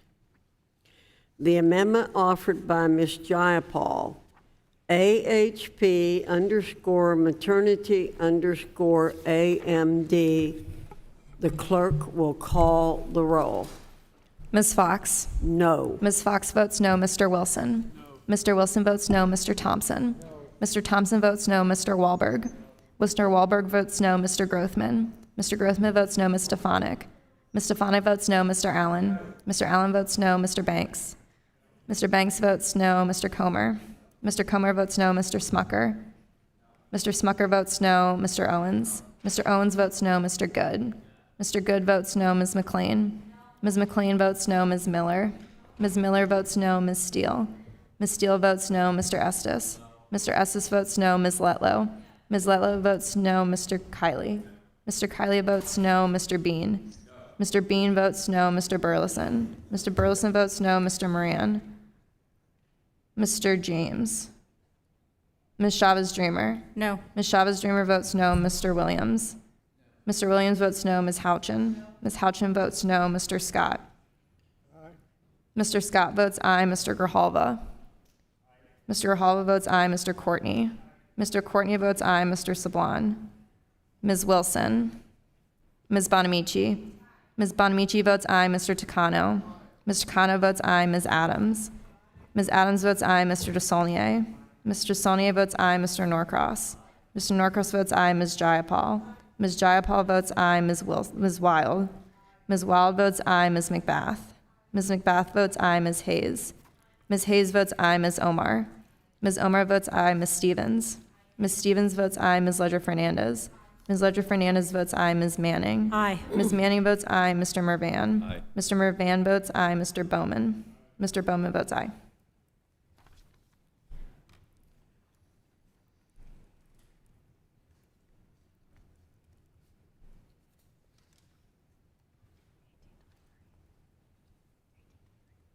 The clerk will report the tally. Madam Chair, on this vote, there are 18 ayes and 23 nays. The amendment is not adopted. The second amendment was offered by Mr. Scott, AHP_PEC_AMD. The clerk will call the roll. Ms. Fox. No. Ms. Fox votes no. Mr. Wilson. Mr. Wilson votes no. Mr. Thompson. Mr. Thompson votes no. Mr. Wahlberg. Mr. Wahlberg votes no. Mr. Grothman. Mr. Grothman votes no. Ms. Stefanik. Ms. Stefanik votes no. Mr. Allen. Mr. Allen votes no. Mr. Banks. Mr. Banks votes no. Mr. Comer. Mr. Comer votes no. Mr. Smucker. Mr. Smucker votes no. Mr. Owens. Mr. Owens votes no. Mr. Good. Mr. Good votes no. Ms. McLean. Ms. McLean votes no. Ms. Miller. Ms. Miller votes no. Ms. Steele. Ms. Steele votes no. Mr. Estes. Mr. Estes votes no. Ms. Letlow. Ms. Letlow votes no. Mr. Kiley. Mr. Kiley votes no. Mr. Bean. Mr. Bean votes no. Mr. Burleson. Mr. Burleson votes no. Mr. Moran. Mr. James. Ms. Chavez-Dreamer. No. Ms. Chavez-Dreamer votes no. Mr. Williams. Mr. Williams votes no. Ms. Houchin. Ms. Houchin votes no. Mr. Scott. Mr. Scott votes aye. Mr. Grijalva. Mr. Grijalva votes aye. Mr. Courtney. Mr. Courtney votes aye. Mr. Sablon. Ms. Wilson. Ms. Bonamici. Ms. Bonamici votes aye. Mr. Takano. Mr. Takano votes aye. Ms. Adams. Ms. Adams votes aye. Mr. DeSaulnier. Mr. DeSaulnier votes aye. Mr. Norcross. Mr. Norcross votes aye. Ms. Jayapal. Ms. Jayapal votes aye. Ms. Wild. Ms. Wild votes aye. Ms. McBath. Ms. McBath votes aye. Ms. Hayes. Ms. Hayes votes aye. Ms. Omar. Ms. Omar votes aye. Ms. Stevens. Ms. Stevens votes aye. Ms. Ledger Fernandez. Ms. Ledger Fernandez votes aye. Ms. Manning. Aye. Ms. Manning votes aye. Mr. Mervan. Mr. Mervan votes aye. Mr. Bowman. Mr. Bowman votes aye.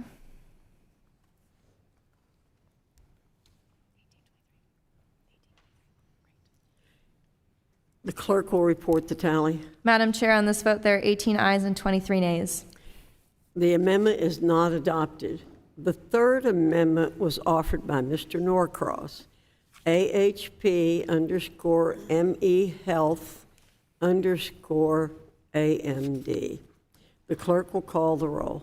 Ms. Fox. No. Ms. Fox votes no. Mr. Wilson. No. Mr. Wilson votes no. Mr. Thompson. Mr. Thompson votes no. Mr. Wahlberg. Mr. Wahlberg votes no. Mr. Grothman. Mr. Grothman votes no. Ms. Stefanik.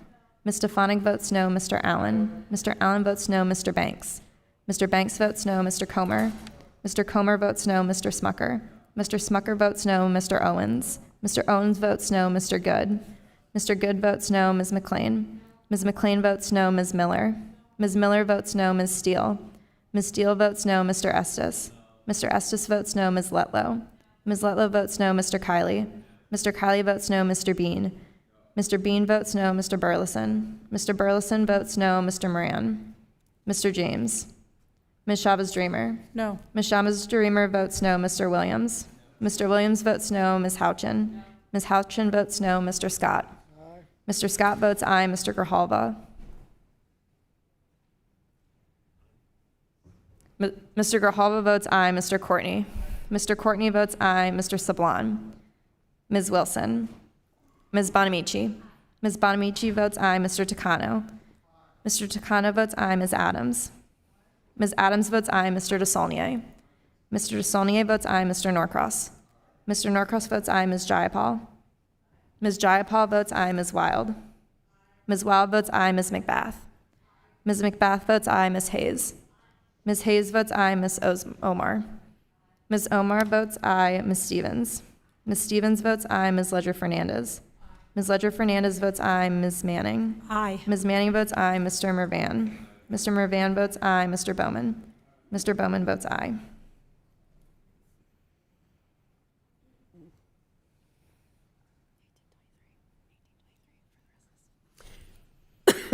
Pardon me. The clerk will report the tally. Madam Chair, on this vote, there are 18 ayes and 23 nays. The amendment is not adopted. The Fourth Amendment was offered by Ms. Hayes, AHP, underline OW, underline AMD.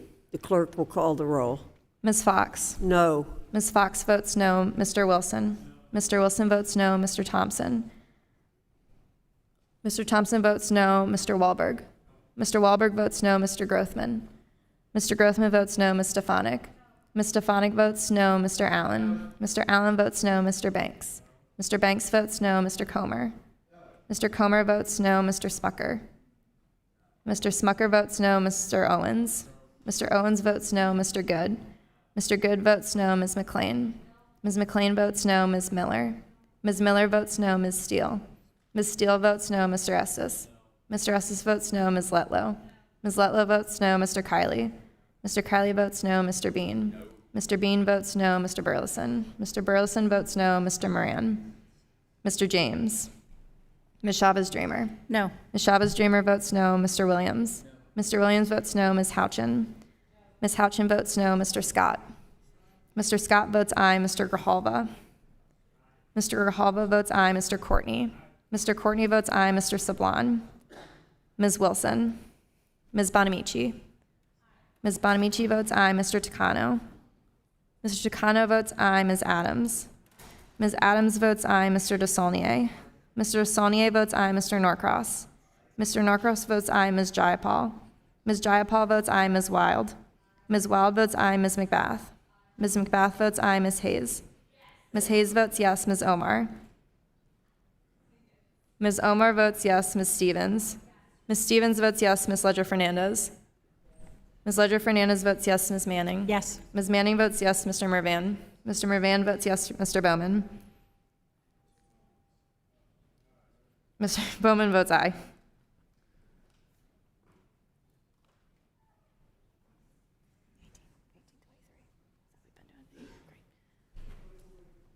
Clerk will report the tally. Madam Chair, on this vote, there are 18 ayes and 23 nays. The amendment is not adopted. The question now occurs on the amendment in the nature of a substitute. All in favor say aye. Aye. All opposed, no. In the opinion of the chair, the ayes have it, and the amendment in the nature of a substitute is agreed to. There being no other members to speak on the bill, I now entertain a motion to report the bill and recognize Mr. Wahlberg.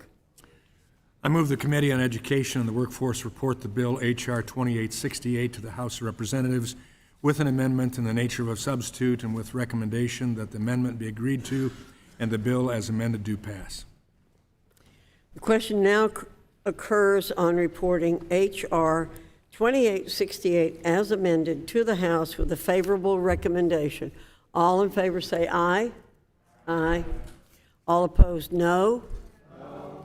In the opinion of the chair, the ayes have it, and the motion is agreed to. Mr. Scott requests a recorded vote. The clerk will call the roll. Ms. Fox. Aye. Ms. Fox votes aye. Mr. Wilson. Mr. Thompson. Mr. Thompson votes aye. Mr. Wahlberg. Mr. Wahlberg votes aye. Mr. Grothman. Mr. Grothman votes aye. Ms. Stefanik. Ms. Stefanik votes aye. Mr. Allen. Mr. Allen votes aye. Mr. Banks. Mr. Banks votes yes. Mr. Comer. Mr. Comer votes yes. Mr. Smucker. Mr. Smucker votes aye. Mr. Owens. Mr. Owens votes aye. Mr. Good. Mr. Good votes aye. Ms. McLean. Ms. McLean votes aye. Ms. Miller. Ms. Miller votes aye. Ms. Steele. Ms. Steele votes aye. Mr. Estes. Mr. Estes votes aye. Ms. Letlow. Ms. Letlow votes aye. Mr. Kiley. Mr. Kiley votes aye. Mr. Bean. Mr. Bean votes aye. Mr. Burleson. Mr. Burleson votes aye. Mr. Moran. Mr. James. Mr. James votes aye. Ms. Chavez-Dreamer. Aye. Ms. Chavez-Dreamer votes aye. Mr. Williams. Mr. Williams votes aye. Ms. Houchin. Ms. Houchin votes aye. Mr. Scott. Mr. Scott votes no. Mr. Grijalva. Mr. Grijalva votes no. Mr. Courtney. Mr. Courtney votes no. Mr. Sablon. Ms. Wilson. Ms. Bonamici. Ms. Bonamici votes no. Mr. Takano. Mr. Takano votes no. Ms. Adams. Ms. Adams votes no. Mr. Saulnier. Mr. Saulnier votes no. Mr. Norcross. Mr. Norcross votes no. Ms. Jayapal. Ms. Jayapal votes no. Ms. Wild. Ms. Wild votes no. Ms. McBath. Ms. McBath votes no. Ms. Hayes. Ms. Hayes votes no. Ms. Omar. Ms. Omar votes no. Ms. Stevens. Ms. Stevens votes no. Ms. Ledger-Fernandez. Ms. Ledger-Fernandez votes no. Ms. Manning. No. Ms. Manning votes no. Mr. Mervan. Mr. Mervan votes no. Mr. Bowman. Mr. Bowman votes no.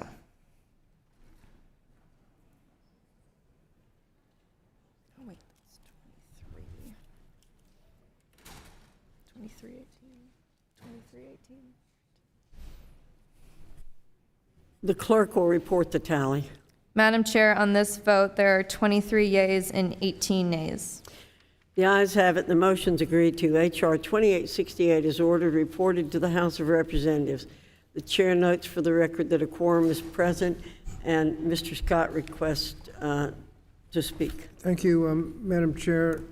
I just wanted to notify you that that the minority will be submitting minority views, dissenting views on the resolution and on all bills.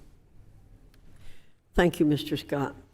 I ask unanimous consent that staff be authorized to make necessary technical conforming changes to the bill as amended. Without objection, so ordered. Pursuant to House Rule 11, Clause 2L, I give notice that all members have the requisite number of days to file supplemental, minority, additional, or dissenting views. Without objection, so ordered. Without objection, any members who wish to insert materials in the record may do so by submitting them to the committee clerk electronically by the end of the day today. If there's no further business before the committee, without objection, the committee stands adjourned.